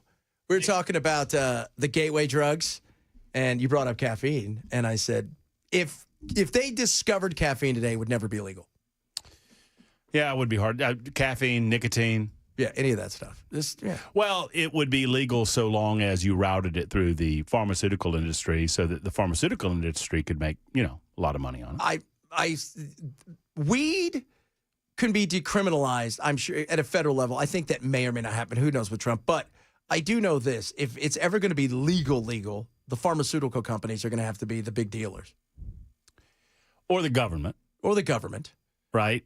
I mean, which is why the government looks the other way on alcohol, because the government makes so much damn money on alcohol. They do. They make a ton. But at the same time, the alcohol is such where the distribution of alcohol is very, very difficult in wholesale distribution if you and I wanted to do it in our backyard. Oh, of course. Right? So where marijuana is a little bit different is if you and I want to grow a bunch of plants in our backyard, a lot easier. Yeah. Yeah, we're not growing Oxycontin in our backyard. Right. How's that working out for you? Right. So, I've long said I've been very much a libertarian mindset on this type of stuff. And I find it interesting where people draw their line. Oh, well, marijuana is a gateway drug. Yeah, that's always the number one thing. Well, you know what? Hydrocodone is a gateway drug. Yeah. But you allow hydrocodone. Why do you allow hydrocodone? Yeah. I mean, because it is obviously led to OxyContin's a gateway drug. Yeah. People don't start with fentanyl. They start with their knee. Nobody's knee got hurt. They smoked a bit of weed, and then 2 days later, they couldn't get weed from their dealer, and the next thing you know, they're shooting up fentanyl. It starts with the OxyContin and all those kind of things. And conversely, I have a buddy in Birmingham who, and I don't think you would mind me telling this story, he has very real and significant lower back pain to the point that it is debilitating. And he would go to pain management, and he would get issued oxy-based pain pills. And in the crackdown of OxyContin, in the aftermath of the overprescriptions of OxyContin, it got to be such a pain in the ass. He had to go every week, and they would take his pills, and they would dump out his pills, and they would count his pills, and all this crap. And Jim just eventually said, to hell with it, and he said, I went back to my drug dealer and got pot. And he goes, I don't want to break the law. I don't want to engage in illegal activity, but pot alleviates my pain in such a way, and I don't have to deal with this other crap every single week. Yeah. Taking 2 hours out of my day to do this and and they're treating me like a 6-year-old. Nah, no thanks. I'll smoke because pot. You're driving people to the black market. Yeah. And why is that? Because the Sackler family in particular, you guys handed it out like candy, lied to everybody that it was never addictive, and do you know how many stories I've heard about my friend's wife? Man, he's a big-time lawyer. She started popping some pills because her back hurt or something like that. I remember, I think she might have a hysterectomy or something. Within 3 months, he's never seen her again. She disappeared. Holy moly. She ran off with some dude, and she disappeared, left him with the kids. It's funny, though, that Matt's actually proving that marijuana isn't the gateway drug because it was another drug that led him to go get marijuana. Right. Exactly. Right. But your story is like the realest story out there. I mean, everybody goes to the most extremes, but fentanyl, when everybody talks about fentanyl, we have a consumption problem, but that was driven by big pharmas handing out these things like candy. Right. They started it. Yeah. And they shut off the supply. The dealer went dark, and the people that became addicted still wanted the stuff, and so they went to the black market, and that's where fentanyl became a thing. Yeah. Only in the last 20 years has it become a thing, maybe even the last 10 years. And then, you see these people who do end up dying, kids who will take the one pill can kill.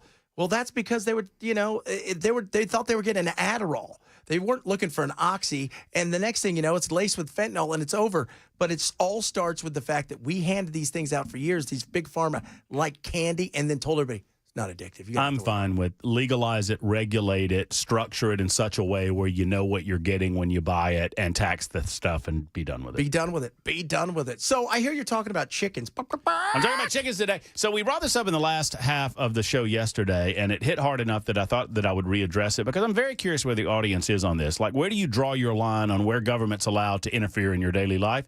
Because in Chattanooga, Tennessee, there's currently an ordinance on the books where you have to own 2 or more acres of property in order to own chickens on your residential property. And there is a solution to this that would eliminate that ordinance and say, however much property you have, you can have chickens. Yeah. If you have a residence, you can have chickens. And people are freaking out. Freaking out that their next door neighbor might have a chicken. People draw the line at where big government needs to come in when it benefits their neighbors and annoys them. Yeah, I mean, I think they're worried about the rooster situation. Yeah. A lot of roosters crowing in 5 o'clock in the morning. That's pretty good chicken. It's my favorite line in any Woody Allen movie. What? Sleeper. Great movie. He's running through the field and he looks at me. That's a big chicken. That is a big chicken. And speaking of big chickens, the big man is straight ahead. The bull himself. Matt Murphy, you guys have a good one. We'll do it again tomorrow.